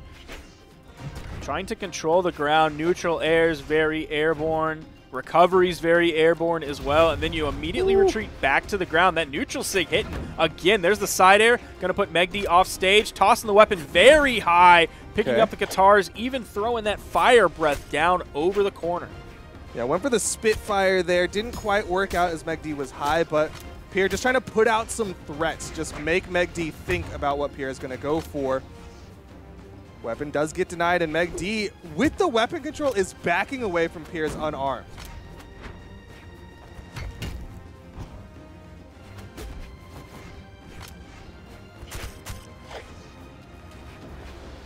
Pier without a weapon. Double slide in. Gets slapped off stage, recovering very high. megD retreating back to the ground. Nice the weapon slap. toss, and then a big slap. Going to send megD over the edge of the neutral light. Nice And the neutral signature. Good read. That is something that is uniquely Lin Fei, right? Like, most other Qatar characters have to go for a second read there. They go for the N light, and then they have to go for a dodge read with another N light recovery. Crockie putting down the controller as Pier's just going to juggle. And the fun fact is, Crockie has to do something. Otherwise, Pier can just keep juggling timeout, and that's going to be a South dub in crew battles, but that would be a 16-minute timeout, which is pretty hard to do. Crockie does have to do something, but like you said, there's really not That's not a buzzer going down that he has to check up at and go, oh no, I have 10 seconds all of a sudden. We saw Crockie play last game really slow as well. So he could do that for several minutes and then just hope that Pier gets a little bit impatient. Well, we did see Pier opt to throw the cannon and aggress, so we are going to see some combat on these stocks. But man, Crockie, he's got to play it safe, which is one of the reasons why you're not seeing him over-aggress. He knows that he's got to take down Pier, and then he still has to play against the 3 stocks of HardyMJ, and now it's Crockie's turn to juggle. Pier going to go straight in.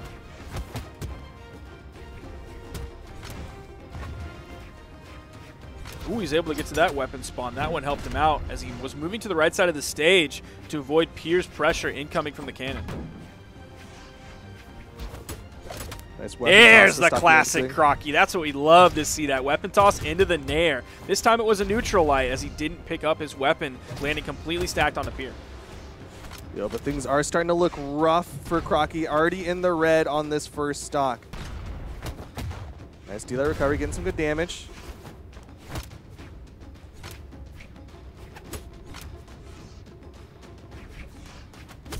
Weapon tosses again to initiate responding in kind from Crockie. Just weapon tosses the game. Nice big side sig, and Pier going to go plus in this crew battle. I think he got caught in that from like behind Pier or maybe nearly stacked, kind of like you can sometimes from the Diana both side signature. Yeah. It is a circle moving around the character. She's doing some spinning. Crockie going to eat a weapon toss. Pier using that opportunity, but unfortunately that's the only damage that was able to be put out onto Crockie's second stock. Neutral light going to put Pier further into the orange. You see Crockie being very careful. That weapon toss actually turned Pier red. If Crockie can make something happen here, that got the dodge, but Crockie's going to back away and then move forward with the unarmed side heavy. Going to take out that stock, putting his team in a decent position. He's taken very little damage on this stock. We'll see if HardyMJ can come out and do big work like he did last game. Yeah, this is still a tough spot for Team Canada considering how Hardy played the last crew battle. But maybe Crockie is making that adjustment. Didn't take too much damage like you said. Did lose a stock though, so it is still a deficit for Team Canada.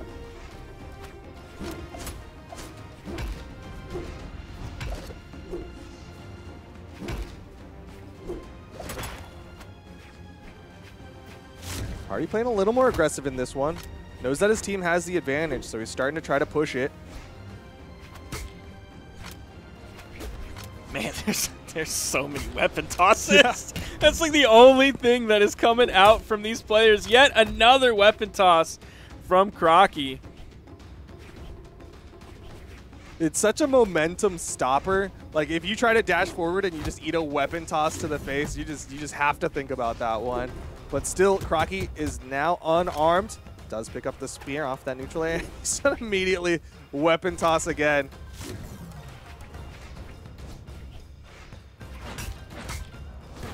Definitely a huge change of pace from the Midwest versus West crew battle that we saw earlier. You know, variety is the slice of life, as they do say. Isn't it spice?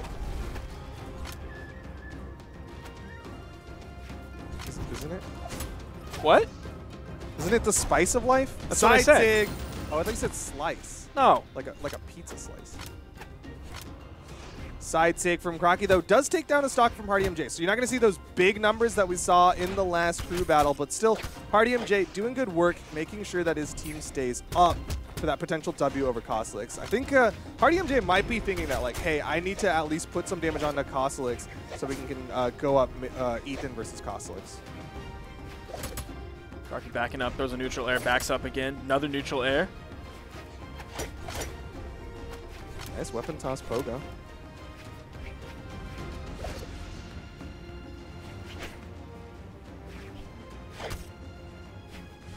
Both of them doing that like dash jump. Yeah. They'll see them give space and then they'll do that dash jump at each other. Crockie opting to go for the long reach with that dash inside sig. Ooh, good dodge to avoid the down signature from HardyMJ. Had that spike potential. You know what? I'm really glad that they don't charge you per dash in Brawlhalla. Man, that would be quite the penalty for both of these players if they charged per dash. Quite the bill they'd rack up. Again, the weapon tosses from Crockie. Disarms himself. HardyMJ taking the opportunity to steal out the weapon. Crockie finds another weapon spawn. If Crockie grabs this stock, that's going to be huge. It's going to be nice. Hardy wants this extra stock to work on Cosolix. Little early on that one, and Crockie's going to get back. Hardy thought he had it. Crockie's been dodging through those down sinks too. He's been nailing the timing on it. And Hardy's been doing the same thing several times in a row. Yo, I mean, it's been kind of working so far. Crockie with a great sidelight, actually beating out the stomp from HardyMJ, and there's a stock off of Hardy. Crockie's got this numerically even. If he can get that damage built up on HardyMJ, things won't be too bad for Cosolix.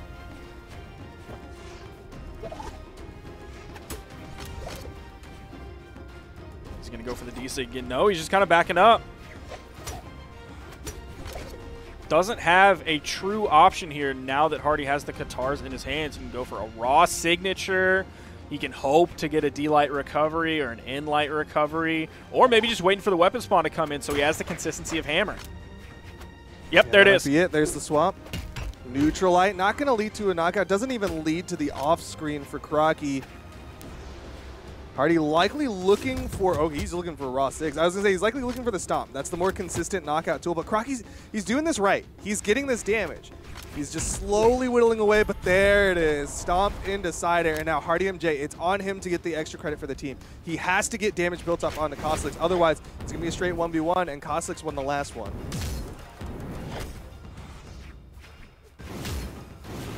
RC and Cosolix chase after HardyMJ. Always making sure there's not too much space between them, but he doesn't overextend.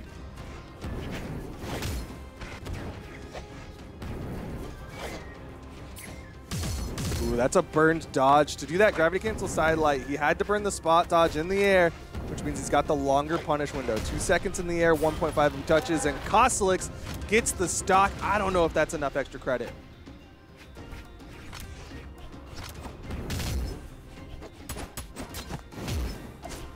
Yeah, Team Canada definitely in a good spot here. Cosolix looking to open up Ethan. You see the sidelight, then he just completely waited. Was hoping he could get a movement option and then go to work on that spear. Yeah, you saw Cosolix immediately dodge up. He was in the air. Ethan was really trying to catch a landing, but oh, here comes the damage. Good punish from Ethan from below. Double recovery, but the defense of the Macho Man is too much. Ethan bleeding out here. Misses the neutral sig, and Ethan can't punish or touch. And Cosolix does have a pretty good lead here. He's not too deep in the red. He's not even in the red at all. He's still in the orange. You can see him get hit, and he's still blinking orange, even though that health bar on the right is looking a little bit more towards the right or the red side. Another side air from Cosolix. D-Light recovery, still not enough. Macho Man, he is just too tanky. Finally, the D-Light recoveries, but Ethan is the one who looks like he got extra credited. He's gotten more damage on the second stock. Immediately throws the axe away, hoping for a spawn to come in. There it is. It's on the right side. Cosolix able to grab that one.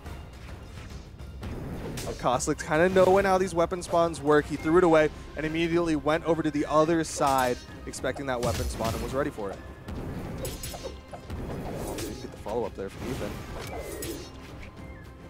Ethan's sword looking really good in this matchup. He was playing spear a lot, and it just wasn't really working out. Now he's over to the sword, and things are looking a little bit better. He's finding these one-hits quite often, and even a follow-up reasonably frequently. Doesn't go for the D-Light Dare recovery on the first one because he knew he couldn't get it. The D-Light came out, and Cosolix was still in the orange. On the second one, he knew he was in the right damage range to get the full 3 hit. Knew based off the positioning of where he hit the Dare that it wasn't too much the edge of that cone to where he could find the recovery afterward. Yeah, really well done from Ethan. The first time did it just kind of a feeler out, kind of get a feel of how Cosolix was going to move. And then second time, pulls the trigger, gets the stock, and Ethan's got health to play with here. Things are looking good for Team South.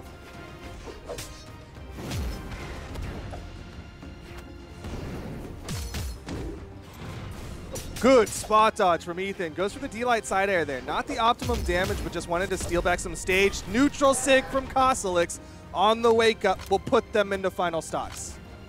Now Ethan's still in the lead here. This makes me a little bit worried for Team South now that they swapped Ethan off of the anchor and put that pressure onto Pier. We don't know how well Pier is going to do against Cosolix, but he does have a losing record, but we may not even get to that point. That is all for the future to decide. Nice follow-up there. GC and Light, true combo for damage onto Cosolix. Again, recognizing this is Macho Man. Needs to get more damage. The side sig, and Ethan is going to put one on the board. We're going to game 3. Man, that game was long. You're seeing Pier doing 814 damage. Big work on that. Also took 4 stocks. So he took his allotted 3+1 there. You're seeing the beginning of this game. Man, that was a long game. Yeah, definitely one of the more paced ones. This is this crew battle is a marathon for sure. But you got to give credit to Pier, right? Like you said, 814 damage coming in as that front man for Team South.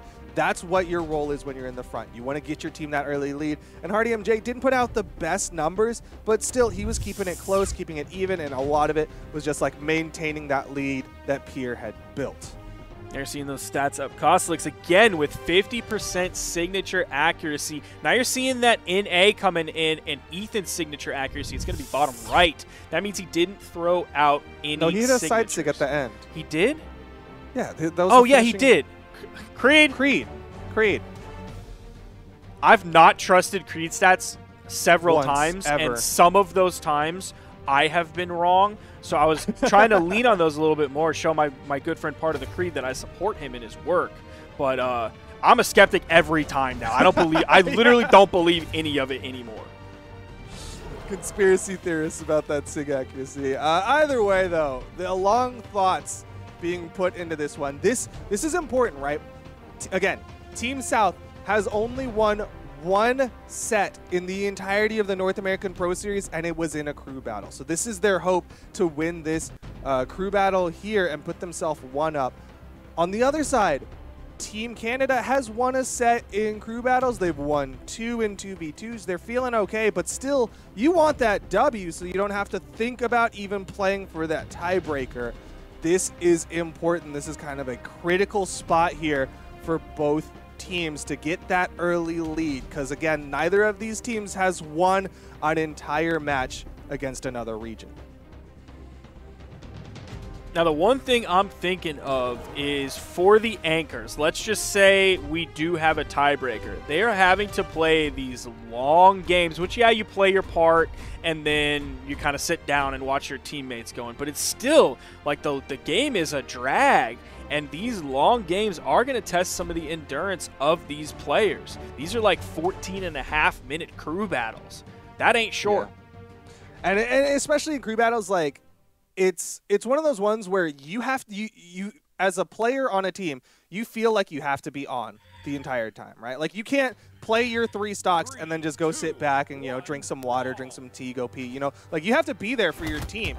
So you have to be active and watching. megD going to make the swap over to the Ember for game number 3 and immediately runs off. First 10 seconds, so might be okay, but there's going to be a lot of running coming from Team Canada as I think we're going to reset this one. No. We're going to have to watch 7 more stocks run off the edge here. No easy way to reset this one. Looks like there was a little bit of a misstep. Maybe Team Canada didn't want Small Brawlhaven, or megD didn't like how the start went. I'm not sure, but either way, looks like we're going to be resetting this one for Game 3, Team Canada versus Team South. Again, this is our final region of today.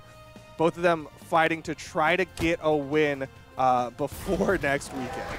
That definitely could be some connection issues going into this. megD last game was only able to take 1 stock from a very recently placing very highly player like megD. That's sort of completely unexpected. Now, we are seeing a little bit of damage. It was Pier coming out with 10 damage and Cosolix coming out with 45 damage on that one. But nobody could find a KO. It's accidents all the way across the board. I got to say, I think the SIG accuracy on that one with probably a lot of NAs. I want to see it. Can you show us? Production, please. I want to see if Creed is lying still. Cosolix's 45 damage, I will say, was actually him delaying the restart of this one. So if anyone's like, why aren't they in it? Blame Cosolix a little bit on that one. But megD gonna reset, and we're gonna get ready to go into this next one. Looks like, okay, they wanted to all hop out and come back in, but we're gonna reset. It's gonna be game 3 of Team Canada versus Team South. There you see NAs across the board. Good job, Creed. You did it, Creed. You did it on this one. See if we can keep up that accuracy going forward. I still won't trust it, ever. Yeah, I mean, a broken clock's right twice a day, right? So he got one. But either way, we're going to get ready to get into the next one. Can't switch characters. I don't think you can switch maps unless there was an issue with the map banning stage specifically, and Team Canada was like, whoa, whoa, whoa. Y'all jumped to small Brawlhaven. We didn't even want to leave that on the board, something like that. I don't know. But either way, getting ready to get into this one. Looks like they're talking out a little bit. Yeah, megD did say in in-game chat that he was on 2-bar. Yeah, okay. A little bit of connection issues there. Again, Team Canada drafted predominantly Canadians, so it might be just that Canadian internet. I don't know what the providers are up there. I'm sorry. They're probably like Spectrum. There you go. There you see some stats from Crockie. You see PR23 in 1v1s. 32 top 32 placements, 4 top 8 placements. Man, I always love to see a Crockie top 8. That makes me so happy. It is so enjoyable to see because you know he's loving it. There you saw some of his notable placements, but you didn't get to see it for too long because we're getting into the game, which is what Twitch chat is actually really here to see. For sure. They don't care about any of this. They don't care about you and I. They just want to see the games. We don't care about numbers unless that number is how many stocks left are on the opposing team. It is Pier versus megD for game 3 of the crew battles. And like I was trying to say at the start of the last one, megD making the swap over to the Ember. This is kind of his history to pick, the character that he did so well with when he blew up in the seasonal. Gonna have a possibly juicy signature kit here. Everybody loves that bow neutral signature.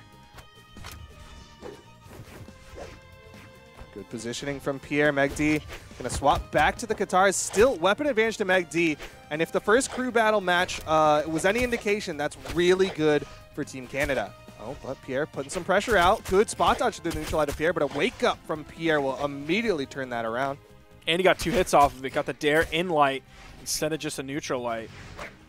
It's just 2 Qatar players going at it. Big slap for Pier, going to put him in the advantage state as megD is recovering back to the platform. Does hit a recovery, gets onto the main platform. There's that bow neutral signature. Of course, picked up the spawn, giving him the bow in hand. Nice. Neutral signature, just raw from Pier, punishing the recovery back to the main platform from megD.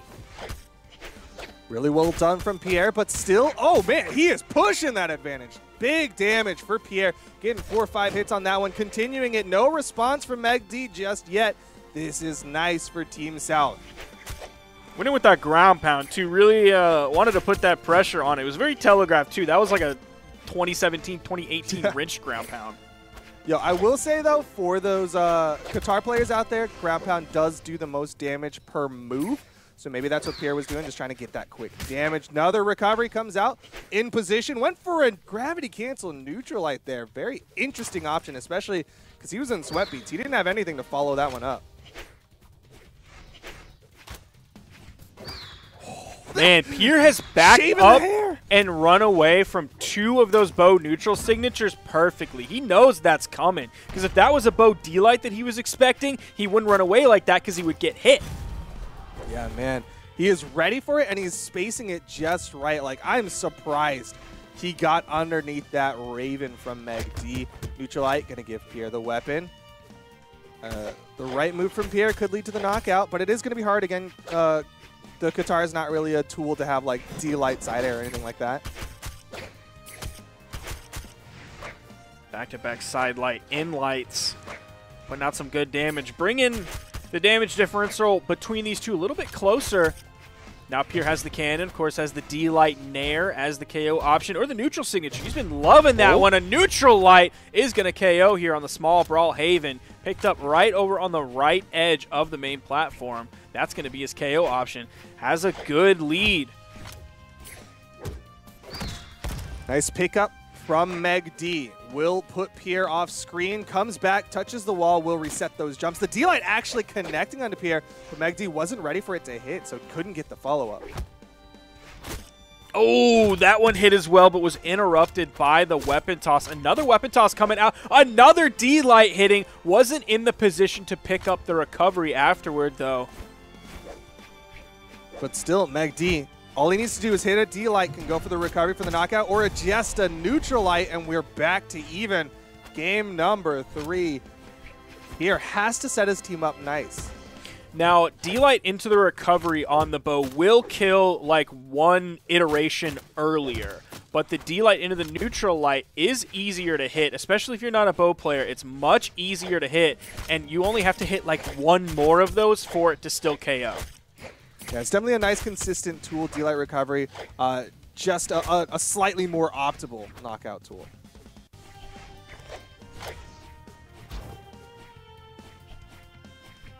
Yeah, really backed off there. Punish opportunity, hits the neutral light. Opted not to go for some sort of combo starter there with like a D-Light dare. He just barely jumps out of that one. Weapon toss trades out. megD not able to get the weapon pickup, but still has that damage advantage over Pier. Guitar pickup. Neutral Sig, and megD going to take the lead for Team Canada. That bird was hungry, too. It came out so many times and didn't find anything to eat. That time, it took a chunk out and a big chunk as it got the KO. megD only in the orange here, so 100+ damage, but less than 150 damage on this stock. We have seen HardyMJ steal away that lead, though, from Team Canada. That's what happened in the first crew battle. Team Canada still was able to close it out. Nice jump from megD, expecting that down sig from HardyMJ. Slap down. Another slap, and HardyMJ is going to even this one up. Didn't take too much damage for that one, and sticking with the guitars. That was a good punish option as well. It wasn't anything that risked too much time where you had to like think ahead of time, where would he be so I can queue up the down signature that has a lot of startup frames, or where exactly do I start my ground pound so it'll hit. No, he just waited for something where he could react easily to the movement that was coming in. He hit the side air. That was all it took. Yeah, just had it right positioned. Expected the wake-up jump there from Crockie, which is why he backed off and did like a jumping nair. Crockie, though, went a little lower, still touching the ground. So far, trading between the two of them.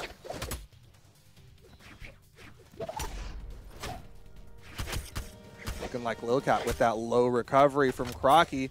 HardyMJ denying the weapon pickup, but Crockie's been in this position plenty of times. There's the weapon spawn. Hardy gonna just cover, trying to trap it, picks up the hammer. Look at all those sidekicks in the back. Yeah, what? Every player has one. Oh, okay, yeah, that's true. it's all of their sidekicks just watching for them. Nice falling nair from HardyMJ. Yeah, he burned a lot on that. They're really floating out there.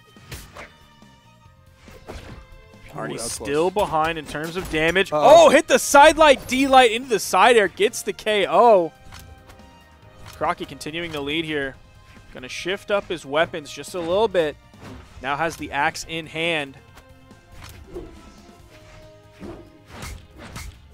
Crockie going in. Hardy can't punish the whiffed ground pound. Went for a jumping nair on that one. Falling side air. Good spot dodge. Scoop up. Needs another hit. Neutral Sig, and HardyMJ keeps this even.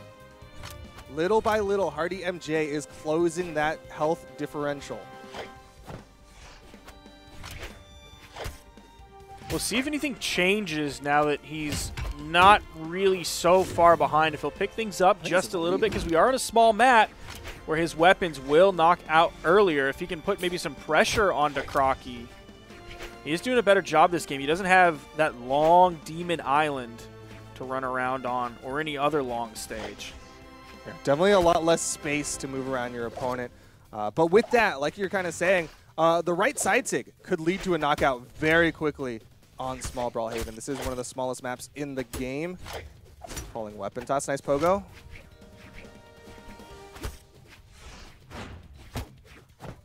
Ooh, big attempt there from HardyMJ. Crockie Going to capitalize on it, but Hardy gets back up with the recovery. Big side sig. That's what I'm talking about. HardyMJ catching the movement of Crockie, and HardyMJ in a good position to take the lead for Team South. Yeah, you called that one perfectly. They do call you the Duke Stradamus of Twitch. That's for sure. They call you that all the time. I've heard it. I asked them not to. I was like, please, you know, I'm a real humble guy, but they keep saying it. I can't help it. That is true. You are humble. They call you the humble bundle of Twitch, indeed. Yeah, I'm a man of many nicknames, but right now HardyMJ only needs one stock, not a nickname, to get through Crockie and go on to Cosolix. He's stuck on this corner here. Likely will do a jump weapon toss. Yep, and that'll guarantee the landing. Ooh, nice weapon toss. Continued that string. The side light neutral air. That was stacked, so he couldn't find the hit on it. Neutral light comes out. It's from the left side, sending to the right. Didn't even send Hardy off screen. If he had it sending the other way, that absolutely would have led to a KO. Good avoidance from HardyMJ. It's a side light, but can't get the follow-up. Looking very similar to how the last crew battle went. Good spot dodge from Crockie. That seems to be HardyMJ's like main way of getting back up onto the stage, is do a jump weapon toss, similar to how a lot of people do like a jump side air, and then get back up. Don't really worry about being disarmed. Worry about having your feet on the ground. Crockie controlling the weapon, throws his spear, picks up another one, neutralites over the corner. HardyMJ making sure he stays low. Doesn't want to get hit by anything coming right over the corner as he peeks his hurt box up. As the hammer goes for the side air. Doesn't quite have the range on it. Crockie was just a little bit too far away. Hits the side sig again. Right as 10 minutes happened. That's averaging about 5 minutes per 3 stocks of Team Canada. Those side sigs doing great work for Team South. HardyMJ, though, wants to get this extra credit. He was able to add up a little bit of damage onto Cosolix in the last crew battle. Likely wants some more. Cosolix doing a huge job just dashing around underneath HardyMJ. You saw Hardy give Cosolix a lot of respect there. Cosolix went with the big ground pound going in deep, and Hardy just recovered back to the platform. Didn't even try to push that situation. Stomp, scoop up, goes for the nair, needs more. Can't quite hit it. Great damage, though, for HardyMJ. Again, so the that's jump weapon toss. Good extra credit. Cosolix not quite in the red yet. Oh! Man, that even almost KO'd. Hardy's not even red either. If Hardy doesn't get the stock extra credit, I'm still sweating a little bit for Team South because all Cosolix needs is 1 or 2 jump reads, and that's a stock stolen on a map like Small Brawlhalla. I mean, even just hitting the side air in orange in the right spot, he's going to get the KO here, which is definitely not out of the realm of possibility for Cosolix whatsoever.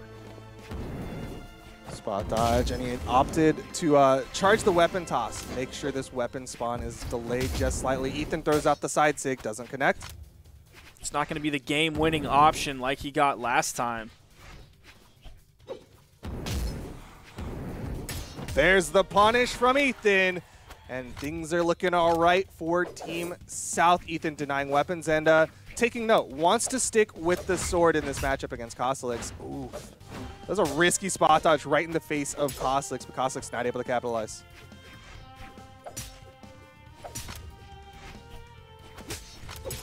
Ooh, Ethan. Let's go. He's putting good damage. That second dare turned Cosolix orange. A little bit over 100 damage on that stock. Now he's red. That damage was out of very quickly. Went for the dare. Oh, he found another neutral signature. Good work from Ethan. Those Hattori neutral signatures earlier from Team Northeast and now from Ethan. Been working great today. Hattori Insig is back, baby. Hattori Insig back on the menu.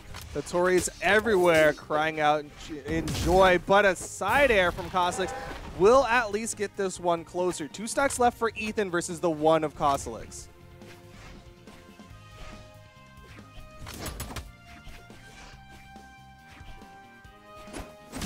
that's going to be punished. He went for the neutral light, trying to put out as many active frames as he could to catch Ethan in maybe spot dodging in place, or maybe a couple other positions as well. Nice double D-light into the recovery, not quite getting the KO here.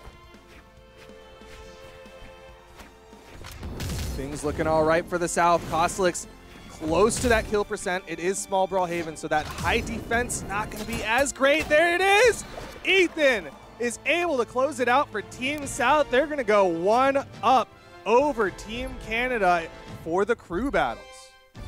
And good work from everybody on these teams. Pier, even though he picked up 2 KOs, put out 504 damage, which is a good number. Meanwhile, HardyMJ, he hit the jackpot, putting out 777 damage done. Also picked up 4 KOs. Here was Crockie versus HardyMJ. There's that side signature that you called out several times back to back.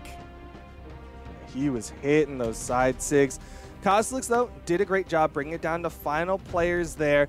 Ethan he had the number. The sword play from Ethan really working out.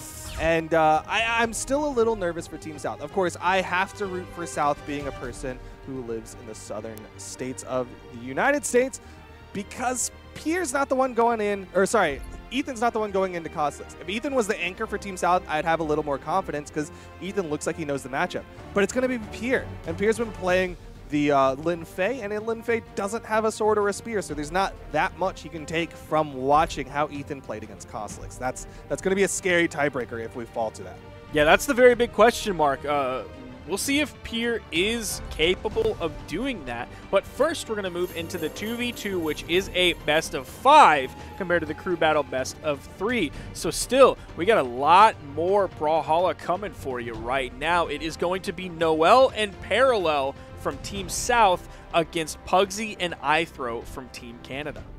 Yeah, this is going to be an interesting one. Like you said, Team South made that adjustment, shifted. It was HardyMJ and Parallel for their 2v2s, and it looks like they made that shift over to have Noel in the 2v2s, and it's been working pretty well. Him on the Koji alongside Parallel, who had to make the switch over to the Thor. Actually, wait, no. Wasn't he on Val? I can't quite remember. Parallel was playing Thor.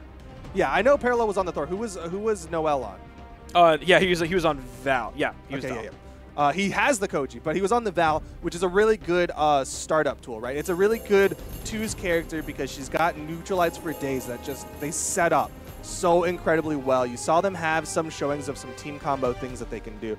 So I'm really excited to see Team South with Noel and Parallel. On the other side, Pugsyxd and iThrowow, they are doing some great work. They hit the upset when they played against Team Northeast, beating out Simba and Santy. So there's no team to sleep on. But Noel and Parallel actually yesterday in Game 1 of the 2v2 took it to last hit red against Simba and Santy. So they definitely had the potential there to take that game. There you're seeing Noel on your screen. You don't have his Twitter but I will look that up. I believe it's NoelBH. I think so. I'll look that up for you right now to give that to you. It's NoelBH_. If you want to follow him on Twitter. Good placements right there. BCX 2020, 17th place. Mammoth Cup, 13th. Keep in mind, those were some Great Sword meta tournaments where he was not playing Great Sword. So that's him adapting to that meta and still coming out with top 16 or around top 16 placements. So his adaptability, even after all these years and being sort of an older player, like he's not Wilson's age, but he's not a 14-year-old Zoomer who's cracked out and has lightning fast reflexes. It is worth pointing out with that stats page that is a little bit recency biased. A lot of us old head Brawlhalla players know Noel. At one time, one of the most consistent top 8 placers in the world. At one time, was up there for the top 2 finishing players in North America. He had a rivalry with Boomie back in the day. Like, Noel is a very, very, very historied Brawlhalla player, and unfortunately of late hasn't been doing as well, which is what you saw in those placements, but hopefully looking to do well here as we're getting ready to get into this one. It's going to be a Val Hattori for Team South versus a Finn Bodvar for Team Canada. Yeah, Parallel coming in with this level 49 Hattori. Now I'm looking at their games yesterday. I think they stuck with the same characters the entire time, all the way through Game 3 of the 2v2. So maybe they just aren't feeling that today. Of course, Noel is going to stick with the same one while Parallel is changing. Just coming in with the base stance as well. No defense increase, no strength increase, no movement speed increase, nothing like that. Just coming in with the standard. Same thing for Noel. They're both base stance. Yeah, this does make me a little bit nervous. Usually you'll see the Vals go in, try to get that 5.5, 6.6 stat line. Like, sure, having that high movement speed is good, but you want a little bit more. And then on the other side, Hattori is usually put into that defense for a little bit more survivability. At the very least, my biggest concern with this Team South comp is that they don't have a big damage dump or a big defense dump character, right? Like, they have two really good setup characters, but you don't have anything like a hammer, you don't have anything like an axe to just get that extra big hit follow-up. So one thing that sort of plagued Noel in Parallel yesterday was in 2 different games, one of them took like an insane amount of damage very quickly. That kind of put them behind their teammate. One of the games, it was Noel taking a lot of damage and then going out super early. The other one was Parallel taking a lot of damage and then going out super early. So if they can kind of normalize that, they have a real good chance here. I mean, they had a real good chance against Simba and Santy, so I got to think they have a good chance against Pugsyxd and iThrowow here.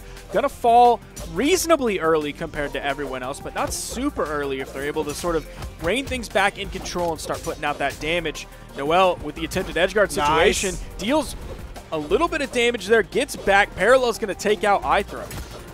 Yeah, Noel earlier went for that blind recovery in the deep end and unfortunately ended up recovering into a weapon toss. A nice neutral sig, though, from Parallel will even up the stock count here between the two teams. Pugsyxd, again, it's very impressive when somebody's able to make the Finn the Human work in 2v2s because that's a low defense legend in a space with a lot of hitboxes. For that neutral signature. It doesn't end up hitting, but Parallel does find a neutral light that sends Pugsyxd flying to the left side of the screen. The D-Light side air is going to be a KO, and we are completely back to dead even after 2 knockouts were found for each team. Things are literally as even as they can get right now. You got the recovery from Parallel onto iThrowow. Ooh, big neutral air will put Noel in a dangerous spot at the top of the map, and Noel's trying to slow it down. You see how he's trying to play further back, but the side sig from iThrowow takes him out.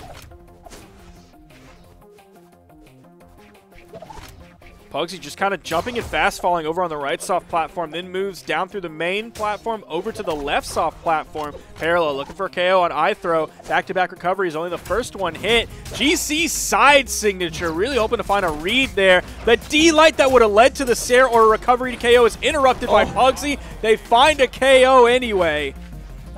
iThrowow playing so incredibly well. You got to give credit to Pugsyxd for that save there. But still, iThrowow was dominating, took 3 stocks for that second of his. And now it's on Team South to make the decision. Do they try to add up this damage onto iThrowow, maybe hope for the 1v2 against Pugsyxd? Do they try to get Pugsyxd out of this one so that they can get everyone onto their final stocks? It's a tough call to make. Ooh, they're going to have to hit yet another recovery. I thought the one from Noel was going to KO, but it wasn't enough. So he hit yet another one that looked like 2 from Noel and then 1 from Parallel before that it took to KO Pugsyxd. So Pugsyxd definitely doing a great job. You talked about that lower defense, and not only does he have that lower defense and going on pace with the other players in the game, but he's really ahead of them in terms of the damage that he's taking and the stocks that he's losing.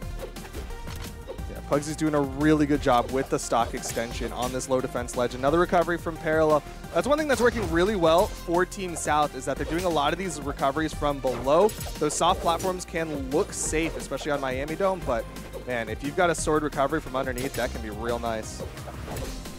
Not only just the recovery, but you got to be working towards not getting hit by those neutral signatures that Noel is really starting to bring out. Oh my gosh! He just fell for 100 years and still couldn't get over to the wall in time. I don't know if he was just falling, hoping that there was going to be a save from his teammate or what happened, but he just straight up fell.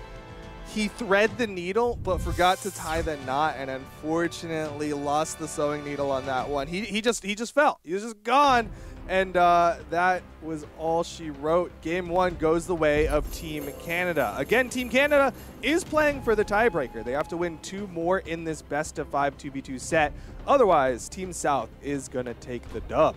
That's just so brutal to see. There was the fall from Noel that put Parallel into the 1v2 situation. Gravity cancel side signature from iThrow to KO that one. We are seeing no character swaps, no stance swaps either. Still base stance from Noel and Parallel, the defense stance from Pugsyxd, and the movement speed stance from iThrow. And we're going to a triplats map. 2 wasn't enough. They want more as we head to the Enigma.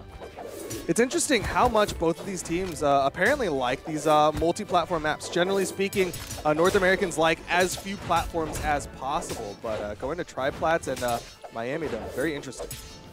Yeah, going to the Enigma here is definitely very apt because it is an enigma to me why anybody would choose this map. It can be very strange to play on.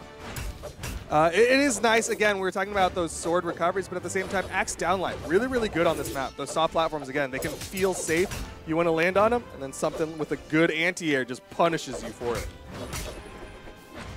This really is just a good matchup between these two teams. Yeah. So many of the things between them are dead even, if not very, very close. Oh. Pugsy's going to find the first KO. That's going to be a full team wipe there. One for Pugsyxd, one for iThrow. We might see Team Canada starting to run away with this one. Though, again, the numbers last game for Noel and Parallel were very healthy. Now, Noel only picked up 1 kill, but he did like 600 plus damage.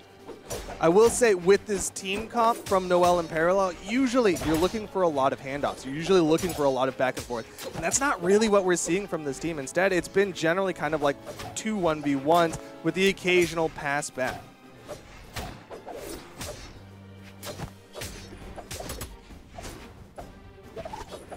There are 3 swords on the field. Now there are 4 swords on the field. There's going to be a KO finally of Pugsyxd, but now we're starting to see what was worrying me yesterday. Noel taking a lot more damage than anyone else in this game. He's already in the red on his second stock. Meanwhile, Parallel is in, I don't even think he's orange yet, and everybody else is in the yellow. There he finally ticks orange, but that's the beginning side of that. Yeah, you're not seeing this momentum swing back in favor of Team South, and at this rate, Team Canada is going to take another one. Noel trying to get to the weapon spawn, but immediately taken out. Again, the team wipe for Team Canada.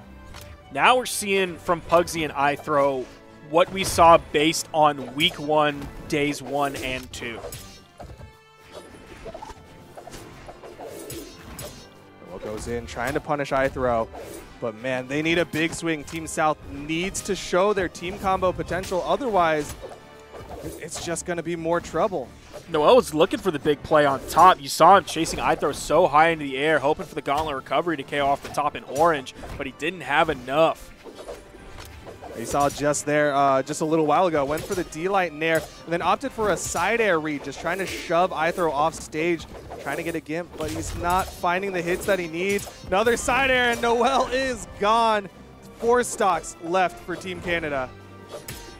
And there is a real 4-stock potential here. You're seeing the ground pounds go in. Pugsyxd and iThrow taking turns, going in, and then hoping to punish Parallel when he tries to get away from their other teammate. That recovery is going to hit both members, send them flying, but they were still relatively together, so Parallel couldn't capitalize that and immediately punish someone. Gets through after that neutral light, didn't get punished by Pugsyxd.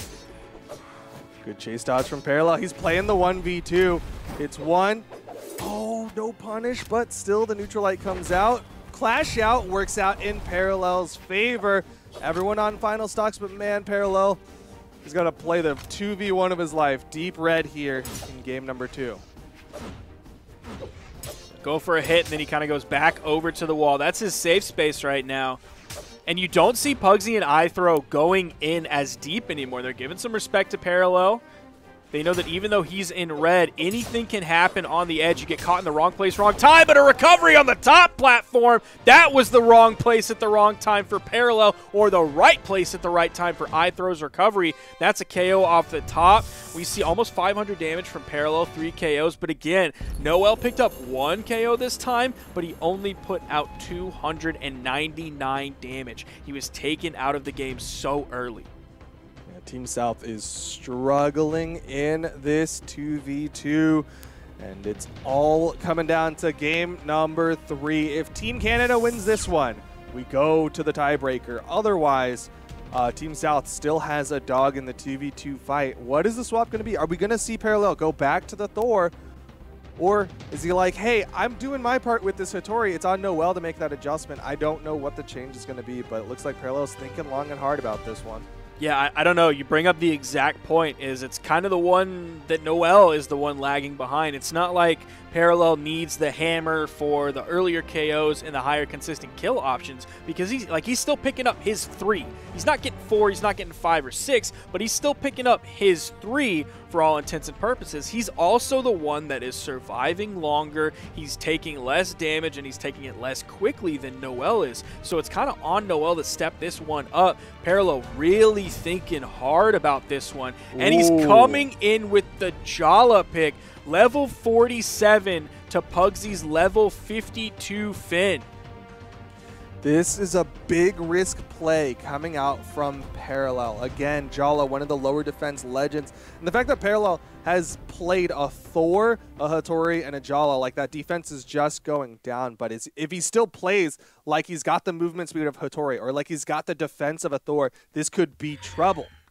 Now, he is going defense stance here compared to the base stance Hattori, so he's going to move that defense stat up from 3 to 4, which is going to match what he was doing with Hattori earlier. So he's not really going to feel any difference there. Well, we'll see how well it pays out, because he does have the axe in hand, able to chunk a lot better. Those pickups, those 1 or 2 hits that he gets will be so much more effective.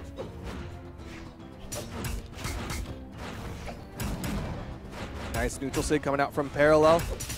But I'm watching Noel right now, and he is getting launched deep red on the left side. Yeah, he's kind of getting pinballed back and forth. iThrowow with a nice follow-up off of Pugsyxd. The recovery not going to be the KO option. And that is a team. Oh, no, a team kill. Friendly Fire coming out with a neutral signature, taking out Noel. He is now the first one to lose his stock. Nice answer back quickly from Parallel. Also goes for the down signature in an attempt to hit iThrowow. Doesn't make contact, but we're reasonably even. A little bit more team damage coming out. That is something Noel cannot afford here. Man, I'm getting the vibe that Parallel is playing this like he wants to 1v2. Like, he's not really playing around Noel. It's predominantly him just like, all right, I've got to play a 1v2. I got to just hit everyone. And that could be part of the choice of the character swap. Like, he just wants to go in. He wants to do big work, big damage, SIGs that'll KO earlier. Like, he's playing the 1v2 already, not even worried about what Noel is going to do. We're continuing to not see too much follow-up from them compared to Team Canada here with Pugsyxd and iThrowow. That could spell disaster or could spell success for Team South. So far, though, stock count evened again. My eyes are on Noel, already in the red on these second stocks, and there it is. Pugsyxd with a neutral sig. Could finish off Parallel, one dare. Weapon toss connects, and Parallel goes down. You saw iThrowow completely disengage from that. He knew Pugsyxd had it. He was completely trusting his teammate, had weapons to toss at him. He went and maintained stage control from anything that was Noel coming to spawn in. He had weapon control as well. Parallel getting handled by Pugsyxd, and you see the rotation over for the follow-up off of iThrowow. Pugsyxd and iThrowow are just playing better together. I don't know if that's just that Canadian work coming together, if that's that Canadian connection, or what. It does help that they are from the same region. They got drafted to the same region together. But there's a neutral signature to launch iThrowow out of this one. Final stocks here. It's going to take a lot of work for Team South, but they still have some stocks, some health to play with. Oh, Parallel gets disarmed. Nice follow-up from Pugsyxd. Parallel is gone. Man, even when iThrowow misses and Noel gets through him and behind, Pugsyxd's ready for the follow-up, just like he was ready for the follow-up that just took Parallel out. This team is playing together.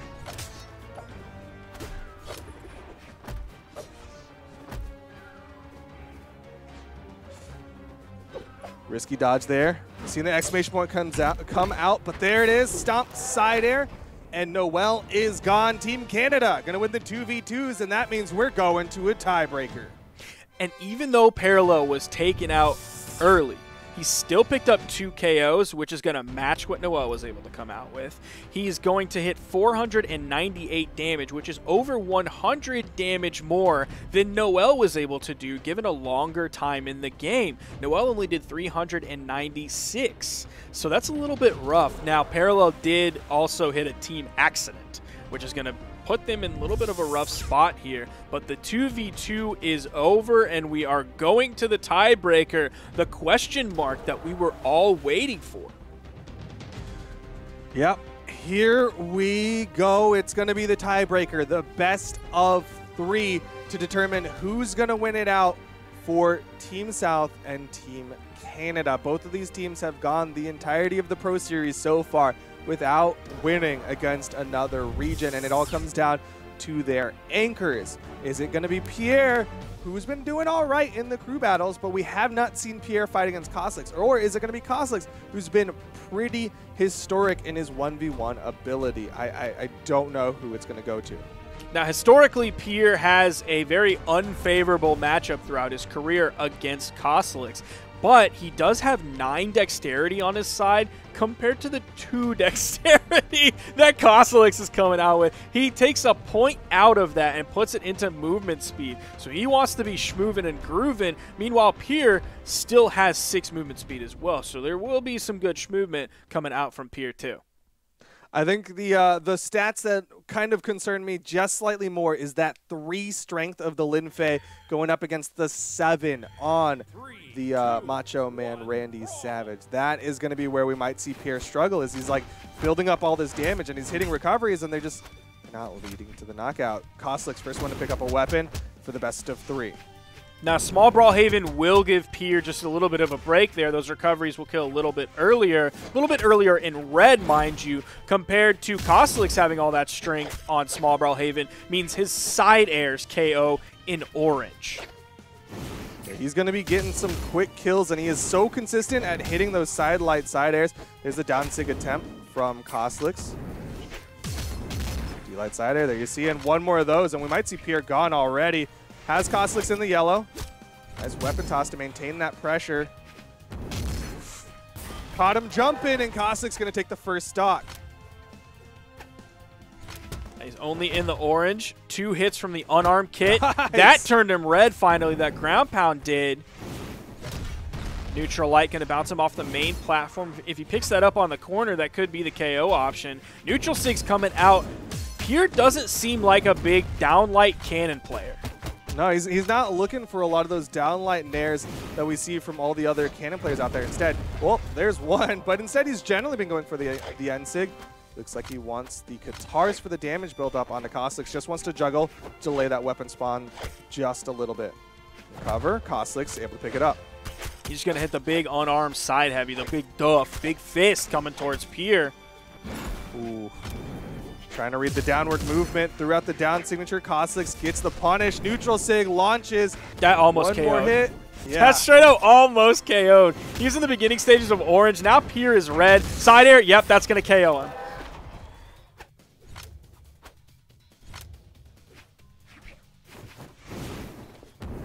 There's the weapon spawn. Pier picks up the cannon again. Cosolix with the 3-piece. Good thing that Pier went down over to the wall instead of trying to land on the main platform, because Cosolix would have been ready there with the punish. I believe the dodge was gone from Pier, so that would have been the side air reads coming out. Would have been the KO. That KO'd! Oh my goodness! Oh, that hurts the soul. Pier gonna go down. Canada goes up 1. Cosolix 1 game away from putting Canada on the board. Now that's Cosolix doing 506 damage. Average that out across the 3 stocks of Pier. That's 168 damage. Why'd you say what? Because we're seeing the swap from Pier.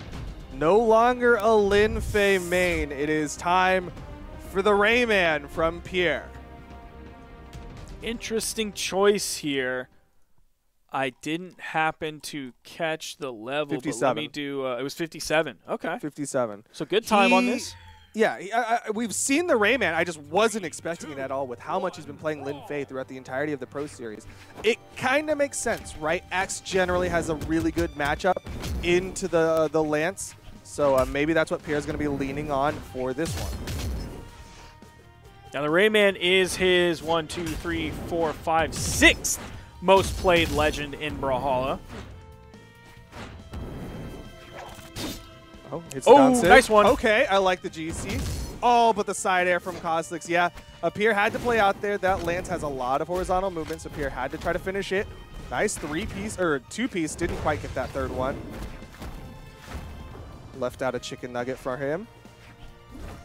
So we were seeing the down signature from Snowy earlier that he was almost doing just completely in place on the axe. Meanwhile, Pier started that one on stage, and then you can control that, so he held left as he moved out into the push-off column, and he used that to KO. So he's using it differently than Snowy was earlier. Yeah, there's a lot of movement on both of the Rayman down signatures. Lots of control for it. Nice side air. Cosolix running out of movement. Does still get the wall touch, though. Again, Pier going to just put the thread out. Oh, the chunk.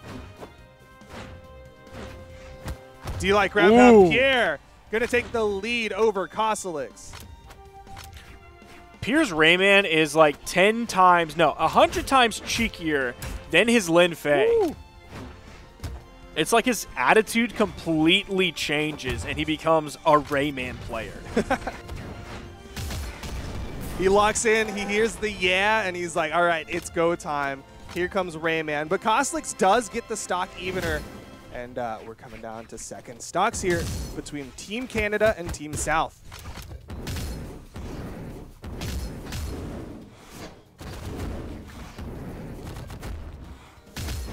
Sidelight in air. Pier's going to be the first one orange on this second stock, but Cosolix is not going to be too far behind him. That ground pound turned him orange. Hit that one as well, and the weapon toss. Going to charge that one up. There's the weapon toss. Oh, he just barely touches Pier, and I think most other people watching right now thought that would have been the KO, but Cosolix just barely touches. He was so close to dead, but the head was enough to touch the bottom of the stage. Cosolix extends the stock. Nice recovery, not enough. Ultralight. Cosolix again gets launched, but still the stock exists. There's the down sig.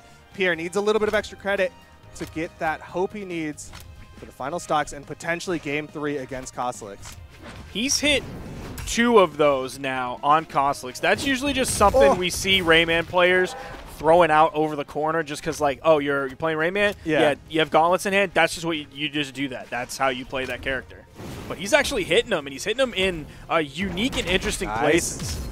Yeah, I mean, if there was a specifically, like, gauntlet down sig tracker for Pier, it's 100% right now. And as we know, there is not a signature tracker because it does not work. Sorry, Creed. Recoveries from underneath. Yo, it's a hard thing to track, all right, to be fair. Cosolix does have the damage advantage. Pier can't punish the down air from Cosolix. Oh, no. Pier's starting to get launched. Still the weapon denial, sidelight, side air, and Canada is going to go up over Team South. That will do it. Canada closes out the second week of the Pro Series 1-3. Team South currently 0-4.